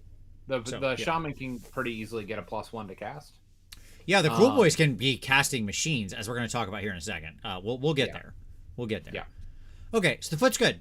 8 health, 4 up save, multiple parts, yada yada. Casting value 7, wholly within 12, and then the other foot has to be within 9 of it. Once per turn, your movement phase, so it uses this ability. It's not a move, right? So it can do this in the turn it's set up, which is cool. You pick a part of this manifestation to be the target. Effect, remove the target from the battlefield and set it up again on the battlefield wholly within 9 of the other part of the manifestation. Then roll a d3 for each enemy unit within 3 inches of the target. On a 2-up, inflict an amount of mortal damage on that unit equal to the roll. That unit has the stomped keyword until the start of your next turn. Subtract 1 from the number of dice rolled when making charge rolls for the stomped units to a minimum of 1. This is great. Again, another charge debuffer. I do think this is recognizing something that both Cruel Boys and Ironjaws needed to do. Cruel Boys because they're trying to play probably like a dancy knock it in with you fight now with, I'd say, 60% of their builds, and Ironjaws because they're very slow but are a charging based army, so the only way they're going to win is if they stop you from charging them in some way or play Kragnos. And so like having 2 different avenues of shutting down the charge is cool. And this thing has a really good range because it sets up at 12 and then the next one goes out 9 basically right at the 9-inch line, and then has a 3-inch bubble in front of it where it stomps people. So it effectively has about a 24-inch threat range off the cast. It's pretty great. It is great. Like, legitimately. Like, I enjoy what it is doing. Yeah. So, good spell. Cool. Does some damage. Each enemy unit can be hit. Doesn't just hit one. It can hit multiple. So, it can get that stomp power on a couple different units. That's really good. Yeah. Okay. Then, but it's not crazy, right? It's like, it's good utility. Like it. A little bit of damage. There you go. And I agree, Roland. Ironjaws isn't actually a charging army most of the time. Like, as we said, the real thing is you just play a bunch of Ard Boys and go. But I refuse to do that. Like, I'm still trying to play a charging army. And I want to play with brutes and stuff. And if I'm going to do that and actually have any mild success, I need something like this. You know what that is called, Vince? What's that? Sunk cost fallacy. It is indeed. I don't care. Look, I already got to get rid of my freaking pigs. You're throwing good money after bad. That's all I'm saying. I am. It's fine. Whatever. Okay. The Gork WAAAGHHHH. This thing. Whatever this thing is. Okay. So it has an attack profile, which is like stupidly irrelevant. It doesn't matter. It sets up within 12 inches. You pick a friendly Ironjaws or Cruel Boys wizard or priest within 3 inches of this manifestation to be the target. This is your hero phase. So you would summon this thing and then do the ability. Notably, you have to summon it within 3 inches of the person you want to be affected by this when you use this ability. So that is an important note. You're not actually going to go attack with this thing, so who cares? Effect, pick either 1 or 2 to add to the casting rolls or chanting rolls for the target until the start of your next turn. It's going to be casting rolls like a lot of the time. Yep. Then roll a number of dice equal to the number picked. So 1 dice if you picked 1, 2 dice if you picked 2. Yeah. For each 1 or 2, you allocate 1 damage point to the target. Ward rolls cannot be made for these damage points. Oh no. And then for each 5+ until the start of your next turn, add 1 to charge rolls for friendly Cruel Boys or Ironjaws units where they're wholly within 12 inches of this manifestation. This is great. Yeah. This thing is great. It's like it's RNG, right? There's some randomness here, but it's like fun RNG. Like what piece of candy do I get? Yeah. Yep. Like what's awesome about it is you summon this thing. It's only casting value 5. It's pretty easy to as you said, for Cruel Boys to be +3 to cast, and then they can power something else out. Cron Spine, Purple Sun, whatever they're wanting to do, whatever stupid nonsense. No, right? you're not going to do that because these are your spells. Well, yeah, you could power out Foot. You could do whatever, right? Like my point is, right, but what I'm saying is like if you do these, you're not powering out Purple Sun. I understand. I'm saying you're going to do this thing first, right? It's pretty easy for the Ironjaws caster to be a 2-cast wizard. Like you would have multiple wizards if you're going to do this in Cruel Boys, right, or whatever. Sure. The Ironjaws wizard isn't a shaman, isn't going to go to +3 to cast, but he can. It's nice to but he can go to power level 2, so he has 2 casts. Okay. So you're going to cast this thing first, use the ability to get 2 to your cast roll, and then do some second thing like the Foot of Gork or whatever, and have +2 to cast. Foot of Gork, yes. Yeah. Not Purple Sun, because that's a different endless spell. Oh, I see what you're saying. Yeah. Sorry. Right. Sorry. I get what you're saying now. Sorry. So you can power out a second spell. Yes. I apologize. Yes. Yeah. I was referencing 2 different. You said Cron Spine or Purple Sun, and I was like, I am so confused. I am dumb. Yes. I see what you're saying. And yes, I apologize, everyone. Yeah. You're going to use that to power out a second thing. Probably the Foot of Gork. Yes. Sorry, everybody. I'm with Tom now and all of you. My brain wasn't with you. Yes. It's fine. Apologize. It's fine. Okay. I was saying, unless there's like a 2 manifestation. No, I'm an idiot. I wasn't connecting the dots. Sorry, just talking too fast. You're good. Okay. So, but anyways, yeah, you're gonna use this and then Foot of Gork, people, which is good. It's cool. Yeah, it's cool ability. Okay. Right on. This is one of those things where people are just yelling at their screen that I'm a moron, you know, like, and I hate it. Yeah, you're doing a live show and you talk too fast. I live in this place all the time. It's fine. Yeah, indeed. At any rate, yes. Sorry, you're going to do this first and then power out Foot of Gork. That is what I was trying to say. I apologize, everyone. All right. And then finally, the Mork Spit Marsh, which is cool. This one has an 18-inch range. It's a little marsh. And you throw it out there at 18 inches. It has 8 health and 5 up save. They're just going to charge it and kill it. Who cares? But if they have to do that, what it's doing is they can't use run abilities, which is really good because that means no run. And importantly, no redeploy. Yes, indeed. No redeploy while they're within 6 inches of it. It also shuts off control scores. -3 from control scores. Like, again, okay. Yay. We keep writing that like that's actually a thing, but sure. It's fine. Sure. So, yes, shuts off run and good old-fashioned redeploy. Quality. Little utility piece here. Easy enough for the enemy to kill. So, like, it's fine. They'll just lift it. But by that point, it's already served its purpose. Right. So, yep. So, very good thing. Like, it's nice and simple, and it's just a little puddle of goop. Like, well, whatever. Like, my point is, this is how endless spell manifestation lores should be, right? Like, one simple utility thing, one nice self buff thing, and then a damage thing.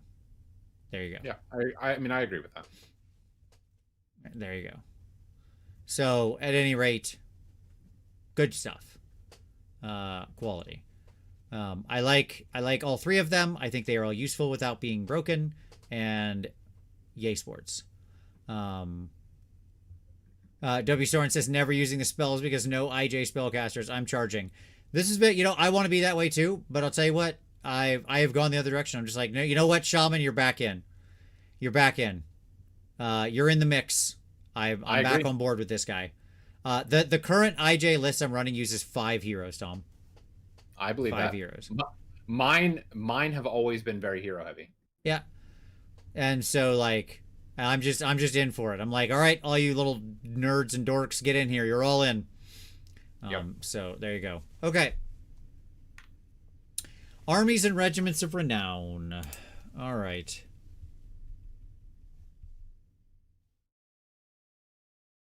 All right. Cool. Blastmeister says this is the one to off-turn cast. Yeah, oh yeah, sure, absolutely. That marsh is so good off-turn. Crazy strong off-turn. Yep, absolutely. All right. But also just good if you're going to drop hard on them and make sure, like, to throw out there to make sure they can't redeploy away from you, so that's fine too. At any rate, here we go. Army of Renown, Tom Bigwa, it's back. It's back, Tom. Are you excited? Does this solve all your problems, Tom? Are you okay now? No, it's still terrible. And here's why. Because people that think it's good don't actually understand how it's going to be played and what you're losing to get it. That's the problem here. Well, let's talk about it. So, you can have, first of all, you can have any units. No restriction. I was surprised by that. I thought they would have done some kind of restriction. I really thought they would have done some kind of restriction. Like, in most time they have. Think about, like, the Legion of the First Prince when it came back. It wasn't like any demons. They have the 1-to-1. Okay, no, so like, they have a restriction. Like, because of the heroes. Because of the heroes, that creates the restrictions. That's fine. Like, yes. So, if you do so, use the faction rules on these pages instead of your chosen faction rules. For each regiment you include in a Big Wall Army of Renown that is led by an Ironjawz hero, you must include a regiment that is led by a Cruel Boys hero, and vice versa. Every unit in your army must be drawn from the units listed in the roster options box opposite.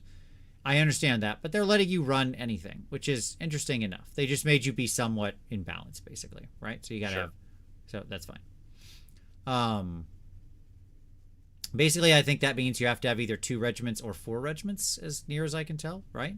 Yep. You can't actually do 3 regiments in this army? Well, maybe. Okay. Does Kragnos have both? Does he count as both? Yeah. It's, sure. Does Kragnos get to be the odd man out? Yeah, I don't know. Because he might enable you to have 3. Look, I don't know. I imagine he does have both, but I don't know how. Yes, he does have both keywords. But again, like, so does he count as both? I guess you count how many have the. But is it? But that isn't that just led by both? Aren't you now? Yeah, if you have him in, then yes, you have to have. Then he would let you do 3. Because if you have him, he's both one led by an Ironjaws and one led by a Cruel Boy. So then all of a sudden you have to have both another one led by an Ironjaws and another one led by a Cruel Boy. Cruel Boy. Correct. Yeah, that's how it works. Yeah. So you could do 1 drop with him.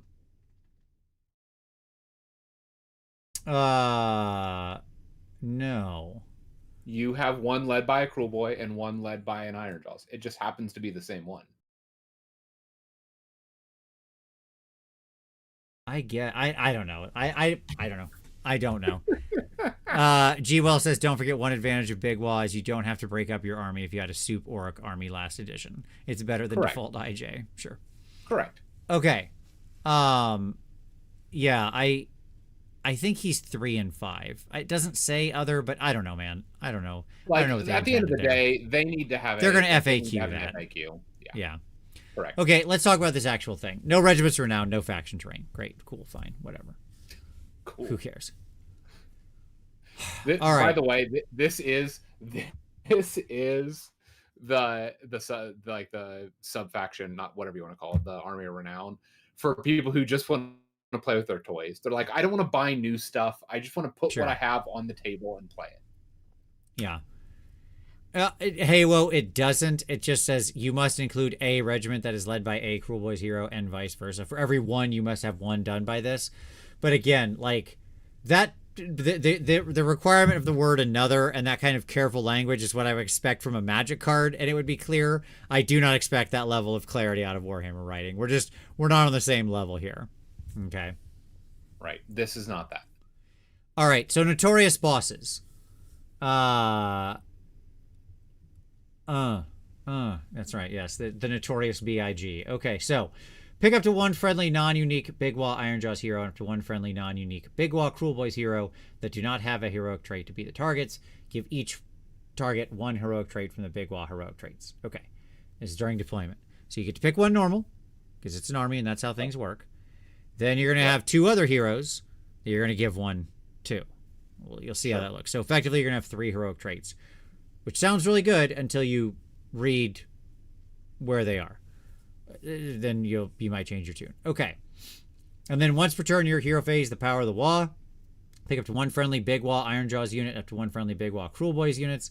The targets have the power of the Wah keyword for the rest of the battle round. So you get to pick 1 unit in each type. They get this keyword. What does that mean? Okay, well, a friendly unit has the power of the Wah keyword. If they're Ironjaws, they get +1 to run and charge. If they're Cruel Boys, then they get their 5-up critical hits. Okay. Fine. Perfectly good. You get to do it every round, so that's cool. And it's just, you just get to pick units anywhere. They don't have to be like in range of heroes or stuff like that. Right. So right. No roll to it. It just happens. So that's cool. Yeah, that's nice. Very undestruction-like, frankly, that just works. Rob B. Johnson said, don't forget to hit that like button. That's right. Thank you to everybody who hit like, hit subscribe, did things, make things, as we work our way through this, admittedly, there's a tough road to hoe here, folks. So appreciate it. And yeah, thank you to everybody who's super chatted, and everybody who's chatted normally and who's keeping this awesome conversation going. Thank you. Okay. But you know, it's good ability. Like, it's a good ability. +1 to run and charge is really good. 5 of critical hit is good. It's cool that you just get to give that to 1 unit each round. Fine. And then once per turn, your movement phase, rally the Warclans. If your general is on the battlefield, pick a friendly Big Wall unit that has started the battle with 3 or more models, then has been destroyed to be the target. Set up a replacement unit with half the number of models from the target unit, rounding up, wholly within 12 of your general, and more than 9 from all enemy units. It's a good recursion ability. long as your I agree. general stays alive, this is actually a really great recursion ability. It's not Yep. most free recursion abilities like this that like the demons and stuff has are on a 4-up. Yeah. All right. So it's either you get to do it automatically, but it's a command point, or it's free, but you get to, but it's only on a 4-up. This is automatic, but your general has to be alive. So that is a good recursion ability. Yeah, I agree. I agree. Okay. Their artifact of power is trash, so who cares? You can put that on anybody you want. It doesn't matter. So here's the question: what did you have to give up for that recursion? Well, you gave up like you gave up everything, like whatever your other stuff was, whatever you're counting. Everything. Yeah, Correct. like you don't have your dirty is tricks, or if you're talking about from a Cruel Boy's perspective, you don't have your Call the Wah, you don't have Smash, you don't have Mighty Destroyers. You need your spell lores, so you don't have teleport. You don't have the beats that give +1 damage or the +1 d6 charge. You don't have the crit 2 hits. You don't have any of it. Yeah. I agree. All of it. In fact, let's go to the second page so we can see what we do have. So first we got to talk the heroic traits, the entire left column, because we have 3 people heroic traits. Go ahead. I think you have to I don't know if this is true or not, but I think that you have to take the manifestation lore here. Like, I don't think you can choose anything else that's not in here. So I think it forces you to take this manifest, and you don't even get the whole lore. You get 1 spell. Yeah, you only get Foot of Gork. Yeah. Right. So, like, let that sink in. There is no subbing out other lores. Right. That's not how Regiments of Renown work. You have to play with what you're given. Yeah. And you're not only are you not given the lore for all of the Cruel Boys and Ironjaws, you're given a endless spell. 1. Yeah. Let that sink in. It's sinking. It's so in, Tom. It's in the, it's sunk all the way in to the Mork Spit Marsh, Tom. It sunk so deep in that the Mork Spit Marsh disappeared out of my options. That's how deep it sunk in. Okay. Barely. Okay. Roland says, nah, you can choose a generic. Rob B. Johnson says you can choose general manifestations, though. So is that according to the FAQs? I know that content creators have said that, but I don't think that that's legal. Like, I don't think that we've gotten an FAQ on it. Je ne sais pas. I legitimately don't know the answer to the question. Sure. Okay. Either way, you're going to definitely have these heroic traits. So let's talk about them. You got one passive one, okay, which is probably the thing you're going to take like as your generic or whatever, the one that you automatically assign at the beginning. Because that one is, if an enemy hero is destroyed by this unit, they get the power of the wall for the rest of the battle. Cool. So, like, if they're an Ironjaw, they're +1 to run and charge for the rest of the game. If they're a Cruel Boy, they're 5-up crit for the rest of the game.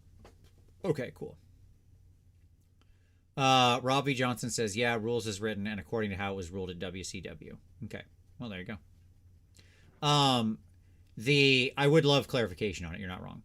And then you have these other 3 that are all once per battle, your hero phase. Okay? Yep. And they're all brutal cunning abilities. They all say you can use this ability if this unit has the power of the wall keyword, so you have to assign it to them to make them use it, which is a less than good use of the power of the wall, really, because you want to be putting it on your big unit so they're all +1 to run in charge or whatever, not giving it to some rando hero. Right.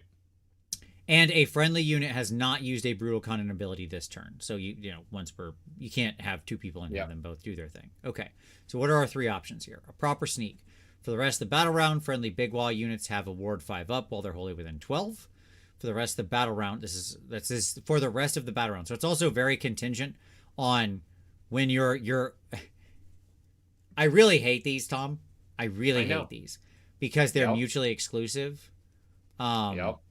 Interesting. Tori says the app doesn't let you change your spell lore, but you still get to pick your manifestation lore. Sure, why not?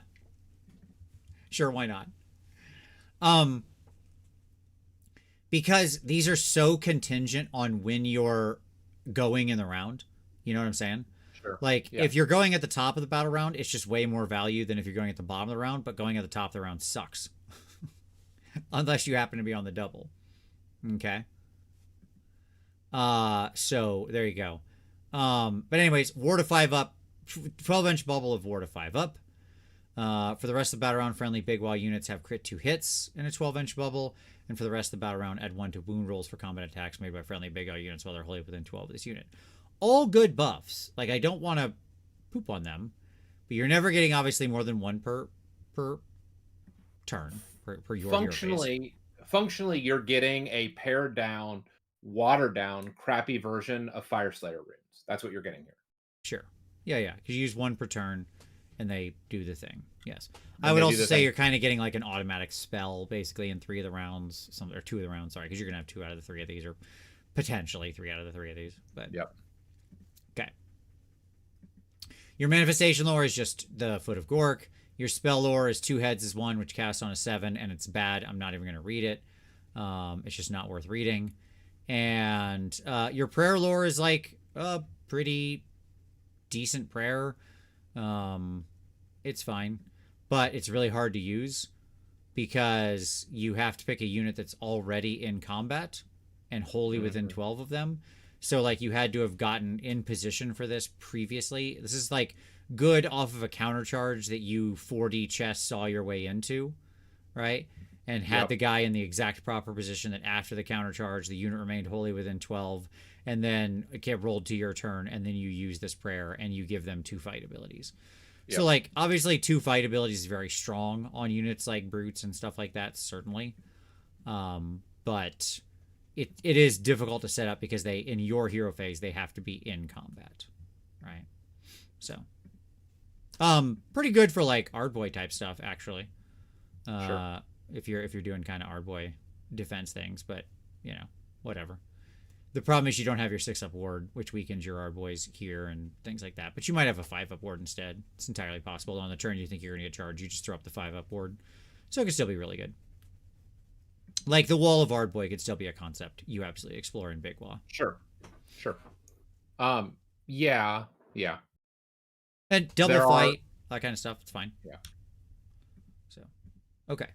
Like I'd have to look if there's like a world where your Iron Jaws thing, your Iron Jaws unit is like some Iron Jaws hero, I don't know what, and then Zogrok, who's a bonus, and then 2 units of Ardboys, something like that. Or maybe it's like Zogrok and an Ardboy big boss in there. I don't remember exactly how the bonus heroes work out, but you know, something like that, right? I don't know. Yeah. Okay. Dunk says, is it a coincidence that the Fire Festival spelled it the same? I don't think so. It's not a coincidence. Okay. Let's talk about then. So that's Big Wa. I mean, overall, sure. Okay. It's fine. Like if you want to run them together, it's great. Right? It's fine. You're giving up a lot. Like here's the deal. I don't know what you're gaining here other than maybe recursion. That's worth not just like most of the builds here are generally heavily Iron Jaws and maybe some Bolt Boys. Yeah, I think that's exactly right. I think the build is like Iron Jaw, Ardboy wall with Bolt Boys behind. That's your Big Wa build. And you roll to like the 5-up, like you roll, like you have no great way to bonus the Bolt Boys in any of your abilities, but you can like make the Ardboy survive, give them a 5-up ward, then turn on fight twice, or potentially like crit 2 hits or something. Like there's a play pattern there. I don't think is it's it better than just doing raw Iron Jaws and or Zogroks? I don't know, man. I don't know. I honestly, you want my honest answer? On that note, let's go to Zogroks. Fireworks. Yeah, that's right. Yeah, Roland says yeah, that's the build. Yeah, exactly. Okay. By the way, I do think like recurring half your unit of Ardboys is pretty strong. Like that's not bad. Yeah, so. That's not bad. I mean, but 10 Ardboys, they're not killing anything. No. But still, it's like having recursion in this army is crazy. It's a thing you've never had. I don't love it, but maybe somebody's going to prove me wrong, and it actually is the build. Maybe that like double Ardboy, double Bolt Boy kind of thing with like the big boss and Zogrok and something like that is the way to go. I don't know. Like I haven't tried to build it. I don't know how good it would be. All right. Well, and like you're on movement 4 perpetually in that army. Like there's no way to get around that other than your +2 with a bonus hero, right? Yeah, which is what you would take. You'd have a bonus hero. You would just take the +2 move. You absolutely would. That would be your honor guard choice. But you're trading that for that and the 3-inch move on a unit every turn. Like even though we trashed that that ability, like it does move units where they need to be. Sure. All right, let's talk about Zogrok's actual army here. So Zogrok has to be your general. You can have other Ironjawz infantry heroes and non-hero Ironjawz infantry units. So it's all foot jaws. Ardboys, brutes, brute ragers, weird boy Rekkas. Yeah. Okay, got him. All right. So all of your I love this so much. All of your infantry, Zogrok's Ironmongers units, have anti-faction terrain +1 rend and anti-war machine +1 rend. Amazing. Amazing. Hey, what's the dumbest thing we could give you that is still technically an ability? Watch out, KO. I'm coming for your boats. Coming for you. Gonna flip those boats. G-Well ranks them Zogrok, Big Wad, default. What's left? Okay. All right. Okay. G-Well's a Big Wad or a Zogrok fan. Into the Breach is like nothing. It's fine. You can move units that got damaged. If people shoot you, you get a little bit of move forward. It's fine. It's an old ability that Ironjawz had like 5 years ago. Yeah, win is a gift, not a gift. Yeah, exactly. Like, this is minimally usable. Tom, you got married. People gave you wedding gifts. This right here, this ability, Legendary Vandals, this is the gravy boat of abilities. Okay? It's a thing. It's technically a gift. You got it. It has some use, right? Like, you will use a gravy boat at some point in your marriage. It will happen. You'll have a nice Thanksgiving. Yeah. You'll make some gravy. You'll put gravy in it, and you'll be like, well, I got this gravy boat. How about that? Right? You'll be married for, like, I've been married 21 plus years, and we've used the gravy boat, like, I don't know, 7 or 8 times. It's happened. It's happened. Okay? Yep. But it ain't exactly coming up all the time. We're not talking about daily usage here. Right. You could have got me like a Brita or something. You know, that would get used. Yep. Okay, at any rate. But what you're actually taking this whole thing for is Ironclad Scrums. Okay? Sure. Which is friendly Zogrok's Ironmongers Ardboy units with 3 or more models have a ward of 5 up while they're wholly within 12 inches of a different friendly Zogrok's Ironmongers Ardboy unit with 3 or more models. That's it. Because we talked already about the Ardboy wall, the 2 units of 20 standing next to each other, right? And you just keep the 2 bubbles wholly within 12 of each other's. And boom, now you're on 3 up, 5 up all the time, just without any other ability or anything else happening. It is very powerful. Yeah, you're running like at least 2 large blocks, possibly 3, and then 2 small blocks of 10. Because the tenors keep everybody in bubble. In bubble, right? Like, and then they become like throwaway runners and stuff like that as needed. That's right. Heywo says, I used a gravy boat the other day because he didn't want to clean a coffee mug. Yeah, logical. That's just logical. That makes sense. Just like drinking your coffee out of a ballet shoe. All right. So at any rate, in Zogrok's I'd go up to 60. Yeah, 20, 10, 10. Yeah. I think that's probably the right build. And then Zogrok gets a ward save and allocates damage over. Fine. That's fine. Okay, your heroic trait. If a friendly Zogrok's Ironmongers Ardboys or Brutes unit wholly within 12 of this unit uses the rally command, you make 3 additional rally rolls of d6. That's fine. Cool. Rallying more people back is good. You get the Green God's Hammer. Pick a friendly Zogrok Ironmonger's Wizard to cast the spell. Pick a friendly visible Zogrok's Ironmonger's Infantry unit wholly within 12. Till the start of your next turn, add 1 to the number of dice rolled when making charge rolls for the target to a maximum of 3. Cool spell. Cast on a 7, which is rough. And like, but you do have the Gork Aurora in here, which means like 7 isn't that hard. I don't know how often you actually want to be charging with your Ardboys. You're probably more like receiving a charge. But that being said, this spell is until the start of your next turn. So this does work off turn for counter charges, which is very good. So I think even if you're like wanting to just suit people up or have people in position for counter charges, like I say go nuts and get this on 1 or 2 units, and it's not bad. Like having 3-6 charge off turn is really strong for counter charging. So, and the 7 isn't scary with the Gork Aurora because you can obviously just there's going to be plenty of Ardboys around, which is what you need anyways. to get the power level 2. So you're Rora +2, boom, do the thing, and hey, potentially you even get like +1 to charge out of it as well. So you're like 3d6 +1, which is crazy. Yep. Like you are really shooting those Ard boys across the table. The artifact of power is the Great Wallapa. If any damage points are allocated to an enemy unit by attacks made by this unit, that enemy is crumped until the start of your next turn. While a unit is crumped, subtract 1 from save rolls and ignore positive save modifiers to this unit. I don't know who. It's like a really good artifact. I don't know who's actually carrying this in the build. I haven't built this yet, so I'm not sure who's actually wielding this. No, you have a Mega Boss. You do. Like in this build for like a Mega Boss on foot. Maybe I had a maybe I didn't have Mega Boss. I'll have to look. I have a build out, or maybe it could be an Ard. You could have an Ard Boy Big Boss as well. Like sure, if you put him. That's what I was gonna say. If anybody, it's probably the Ard Boy Big Boss who's carrying it, which is like fine. Yeah, it's fine. And all he needs to do is get like some damage through, which he's a pretty good attacker. That's not impossible. Like he's fine. Yeah, I just don't know if I'd put a Mega Boss on foot in this army or not, because he's not his ability is being wasted on them. You can actually run you could run a countercharging unit of like a reinforced unit so obviously your Ard boys are receiving charges. Yeah. But you can run a countercharge unit of either brutes, which you probably won't run, or more likely of the Brute Ragers. Brute Ragers. Yeah. Oh, sure, I could see that. Like a 6-pack of Brute Ragers with a Mega Boss to back them up or something like that. Right, and he brings them in, and then with the debuff, right? Yeah, okay. Because like they're not going to charge, but they're going to be behind the line as a run and counter charge.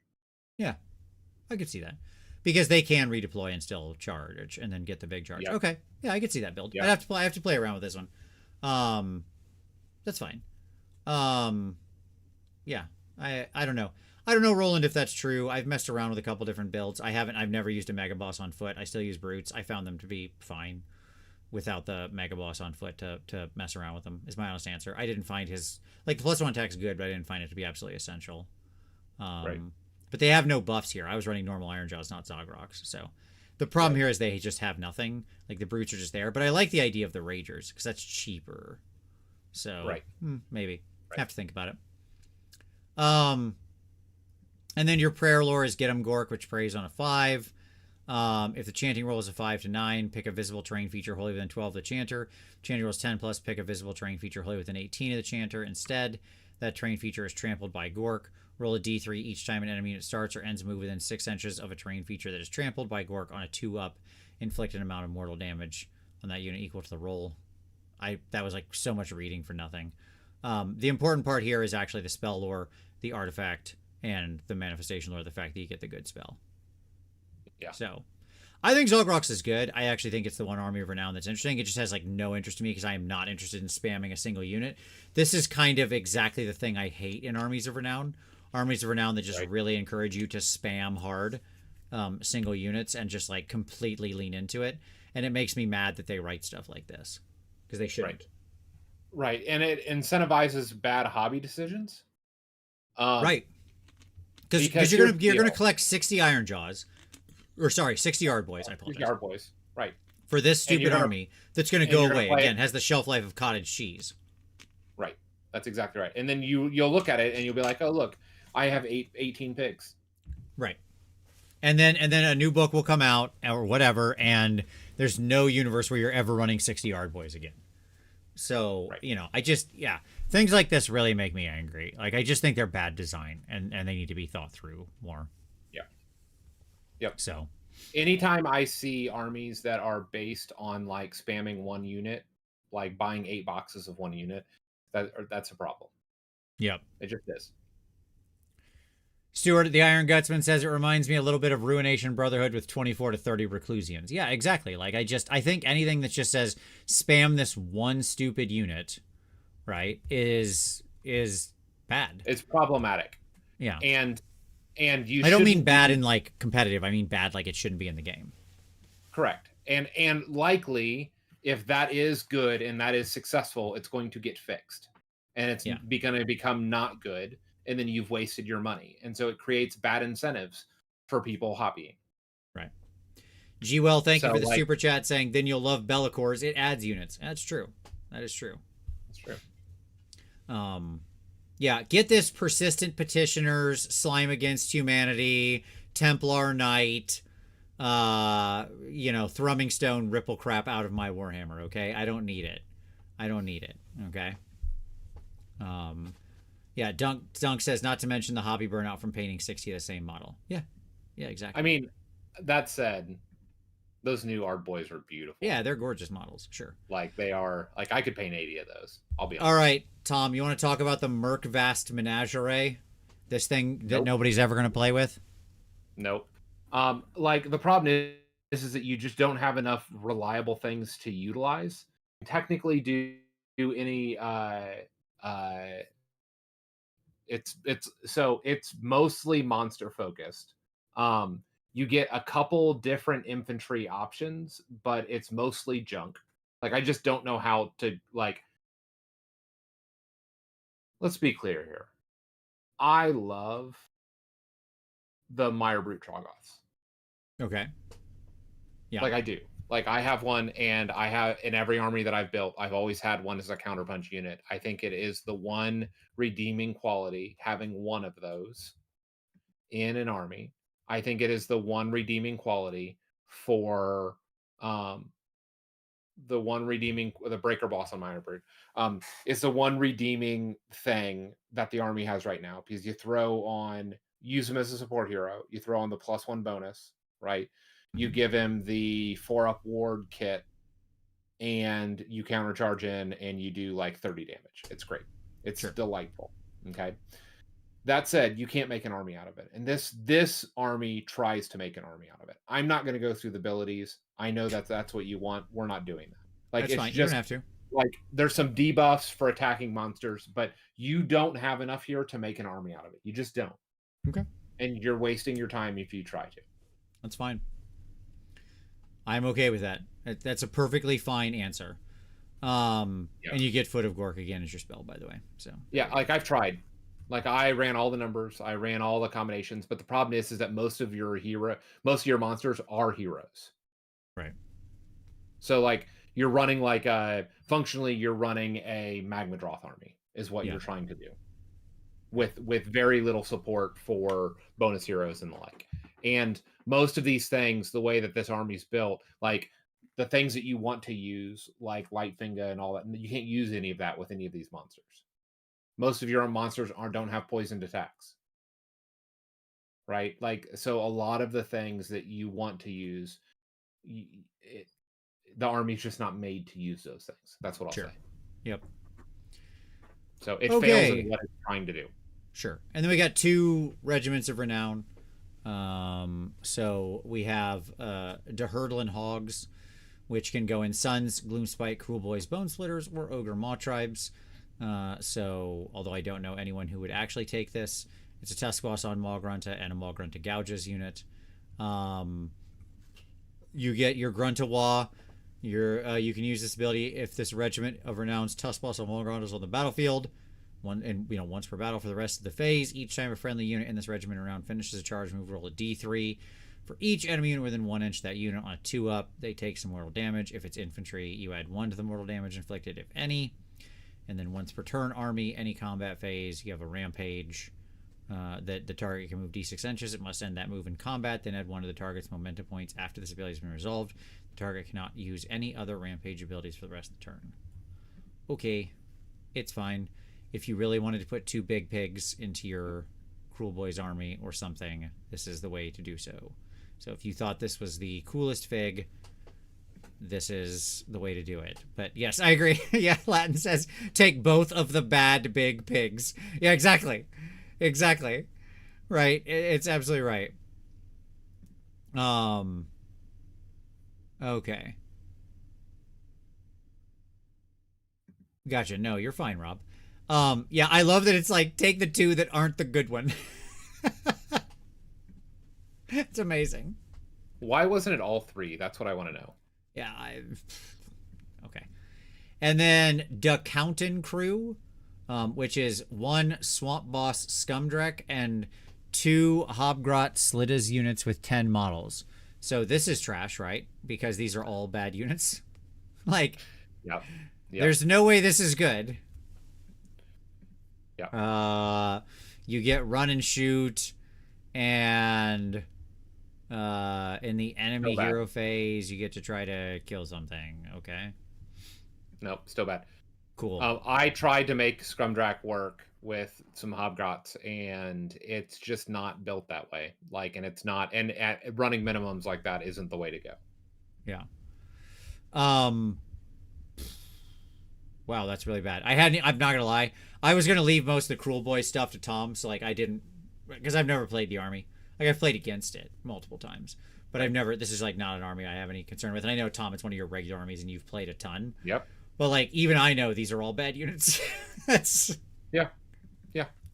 Like I'm not gonna even entertain these as viable or like trying to talk it up. It's just not, and that's fine, and we'll just move on. Yes. Yes, dear. Tom can grow a full beard. That is absolutely correct. So that's true. All right. Well, folks, that's it. That's the book. Them's the things. Let's talk some summary here, Tom, at the end. Okay. Yeah. Here's my summary. I do think there's play in a couple different Ironjawz avenues. Sure. If we're talking about just like what's actually competitive, not what's good for the game, I do think that like the Zogrocks, all Ardboys all the time army, since like Ardboys are the strongest unit printed in the book, they got an obvious buff. Zogrocks makes them even stronger, right? Yep. Yep. Like and it gives them 5-up ward. All the the key time, is which they is go crazy. like 3-up, 5-up, like grinding through that. Like people thought, let's just remind you, people thought grinding through giants was a problem with a 5-up ward on one. Yeah. And they were 4-up, 5-up. Yeah. These are 3-up, 5-up. This is 40 wounds, more than your normal Mega Gargant, on a 3-up, 5-up with enhanced rally. Yeah. Right. Which if their hero rallies too, so they rally on with 12 dice. Yes. Correct. So, G-Well, do the downloads page AOR Armies of Renown still matter? As far as I know, they still are functional. I don't, until they get rid of them. When the book releases, they get rid of old stuff. I think that's when they cull. But if it's like, if it's a download for something that doesn't have a book, yeah, it should still work. And yeah, Corn Wizard, 3-up, 5-up. Welcome back, Rockout Trockots. Yeah, I mean, realistically, what you're looking at in that army is 100 wounds. Is that right? Yep. For what? No, more than that. 120 wounds. Sorry, 120 wounds. Yep. On a 3-up, 5-up that is going to punch the living crap out of you at the start of every combat. You can feasibly get to, by the way, 70 Ardboys, 3 blocks of 20. Yeah, I don't think that. That's probably not the right build. I think 20-20-10-10 is the right build. I agree. That easily keeps all your units on 3-up, 5-up without any kind of issue. Yep. It gives you some flexibility. You have good countercharge capability. You could still fit in like 6 Brute Ragers and potentially a Mega Boss or something to wield the big artifact, which is just going to mean you slaughter whatever you're in combat with, because they will not break you. It shuts off it breaks their armor save down, prevents their ability to buff their armor save, and then you just wreck them. And you're doing so much mortals and so much damage, they're just dead. Yep. Because you got to remember, Zogrok himself is given mortals. Shield slashes down the line, and then Zogrok's given a unit mortals. Right. So it's just like, it's a lot. Hey, what was that? Do the downloads page indexes still matter?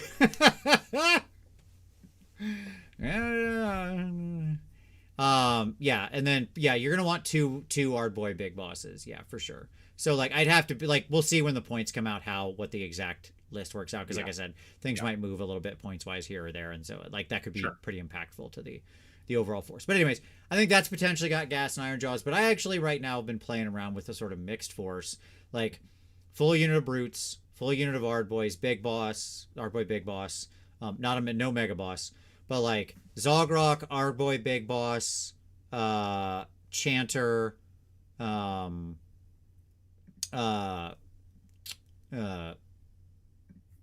Shaman, and a mega boss on Mock Russia. And then like some pigs for prospectors. They're expensive prospectors, but it is what it is. They don't actually do anything or fight anything. And I found that actually versatile enough. I like it. You have, it's easy enough to turn your Ardboys into quite a hammer. Your brutes are quite a hammer. You can buff them up just fine. But between the shaman and the priest, you generally have good buffing options. You're usually praying off turn, not casting off turn, unless you need to get out the swampy manifestation off turn. That's usually, if you're going to cast off turn, you're going to cast the swampy manifestation. I found. Really loving the new thingy, that the Gork Rora. That's great. Yeah. Extra bonuses to charge happens like sometimes. Basically, I'm always doing 2, so in about half the time you end up with like a +1 to charge for one of your units, which is cool. Yeah, like it's cool. I have enough units to call the WAAAGHHHH every turn. Right, I have 5 heroes, so I can call the WAAAGHHHH every turn. And yeah, like it's a good mixed force. I like it. I've had pretty good luck. Like I played a game. My opponent actually took the top of the one, top of one, trying to like execute a maneuver, but then I ended up taking the bottom of 2, hit into him, got the long charges, had the +2 move, which was incredibly helpful. Redeployed off turn to walk forward, mighty destroyers forward, all this kind of stuff. Just got forward, and then charged, and then got the double and wiped his whole army at the top 2. Right. Yep. So, oh no, he was the underdog for the rest of the game. His 0 figures left on the board. Right. I mean, basically, like he had 1 unit left. Like that 1 unit was the underdog for the rest of the game. Congratulations to that 1 unit. Yep. So whatever. Absolutely. My wife said, stay safe to our West Coast community. Absolutely. If you're in California, oh my God, if you're in LA, anywhere around there, geez, please stay safe, everybody. I hope everybody's okay out there for our LA folks. It looks like a really scary situation out there. But that's what I've seen with Ironjawz. And like I said, pretty good luck. I feel like the force is versatile enough. The big change, honestly, was the +2 to move. It was huge. The difference between Ironjawz moving 4 and Ironjawz moving 6 is just beyond massive. It's beyond massive. To be honest, like I don't know where Kruleboyz go from here. I'm gonna keep trying to play with them, keep trying to make Kragnos work, but just recognizing that their old damage of the I want to say monster killers, but not my monster killers. My all shooters. Of my work. No, maybe, but the problem is they can't reposition the same ways that they could. So all of that to say, like they're fine. I think that there might be something here when points drop another 20%. Yeah, I don't know. It seems like my particular guess is Kruleboyz are going to drop hard. They're going to fall into the problem zone really fast. I really do think that. If they could, like, what they're going to have now is all of it's trash. So you're going to have to go back to the old Beastmen tactic of like all the bullshit go, right? Like that's the way that they, like, you just have to have so much bad content out there. Yeah. Like bad stuff to clog up the board. That's how you win, is by controlling the tempo of engagements and losing a unit every turn. And like, that's the way that they win at this point. Like, because there's no unified vision of victory anymore with the changes to their damage output. Yeah. Agreed. I guess we'll see. We'll see when points happens. Like, there's probably going to be some big moves with gut rippas and stuff like that, but I don't know. We will see. So at any rate, it's a neutral to slightly positive day for Ironjawz and a bad day for Kruleboyz. Overall, honestly, not a book to be excited about. That was the summary here at the end. Like, again, I didn't want this to be a negative show, but when I get a book like this, I don't know what to do with it, right? Other than report the facts, which is, it's not great. It's not great. It's lackluster. Yeah. So, there you go. Hey, but at any rate, for all of you out there, don't be sad. Be happy. We'll be back next week, as always. So, yeah, come see us then. Hey, on your way out, by the way, don't forget to hit like and subscribe and do things that make dings. It's awesome, and it'll make you cooler. Don't forget, thank you to everybody who super chatted so much. It's deeply, deeply appreciated. Thank you to everybody for doing that. Thank you to everybody who was commenting, who was chatting along, who was giving feedback. It's just unbelievably awesome and important. It helps other people. It helps YouTube know that the audience is engaged and helps other people find the show. So thank you for all of that. If you want to support the show, lots of ways you can do it. Down below, there's our merch store. There's affiliate links. It saves you money and helps you pick up your new hobby supplies. If you decide it's time to put those cruel boys on a shelf, or maybe it's time to paint some iron jaws, I don't know. But if you need them hobby supplies, they're all down there, and those links really help the channel give a kickback. And then, of course, there's also Patreon, so check all that out. But anyway, hey, all of you watching, we really appreciate it. And as always, we'll see you next Wednesday.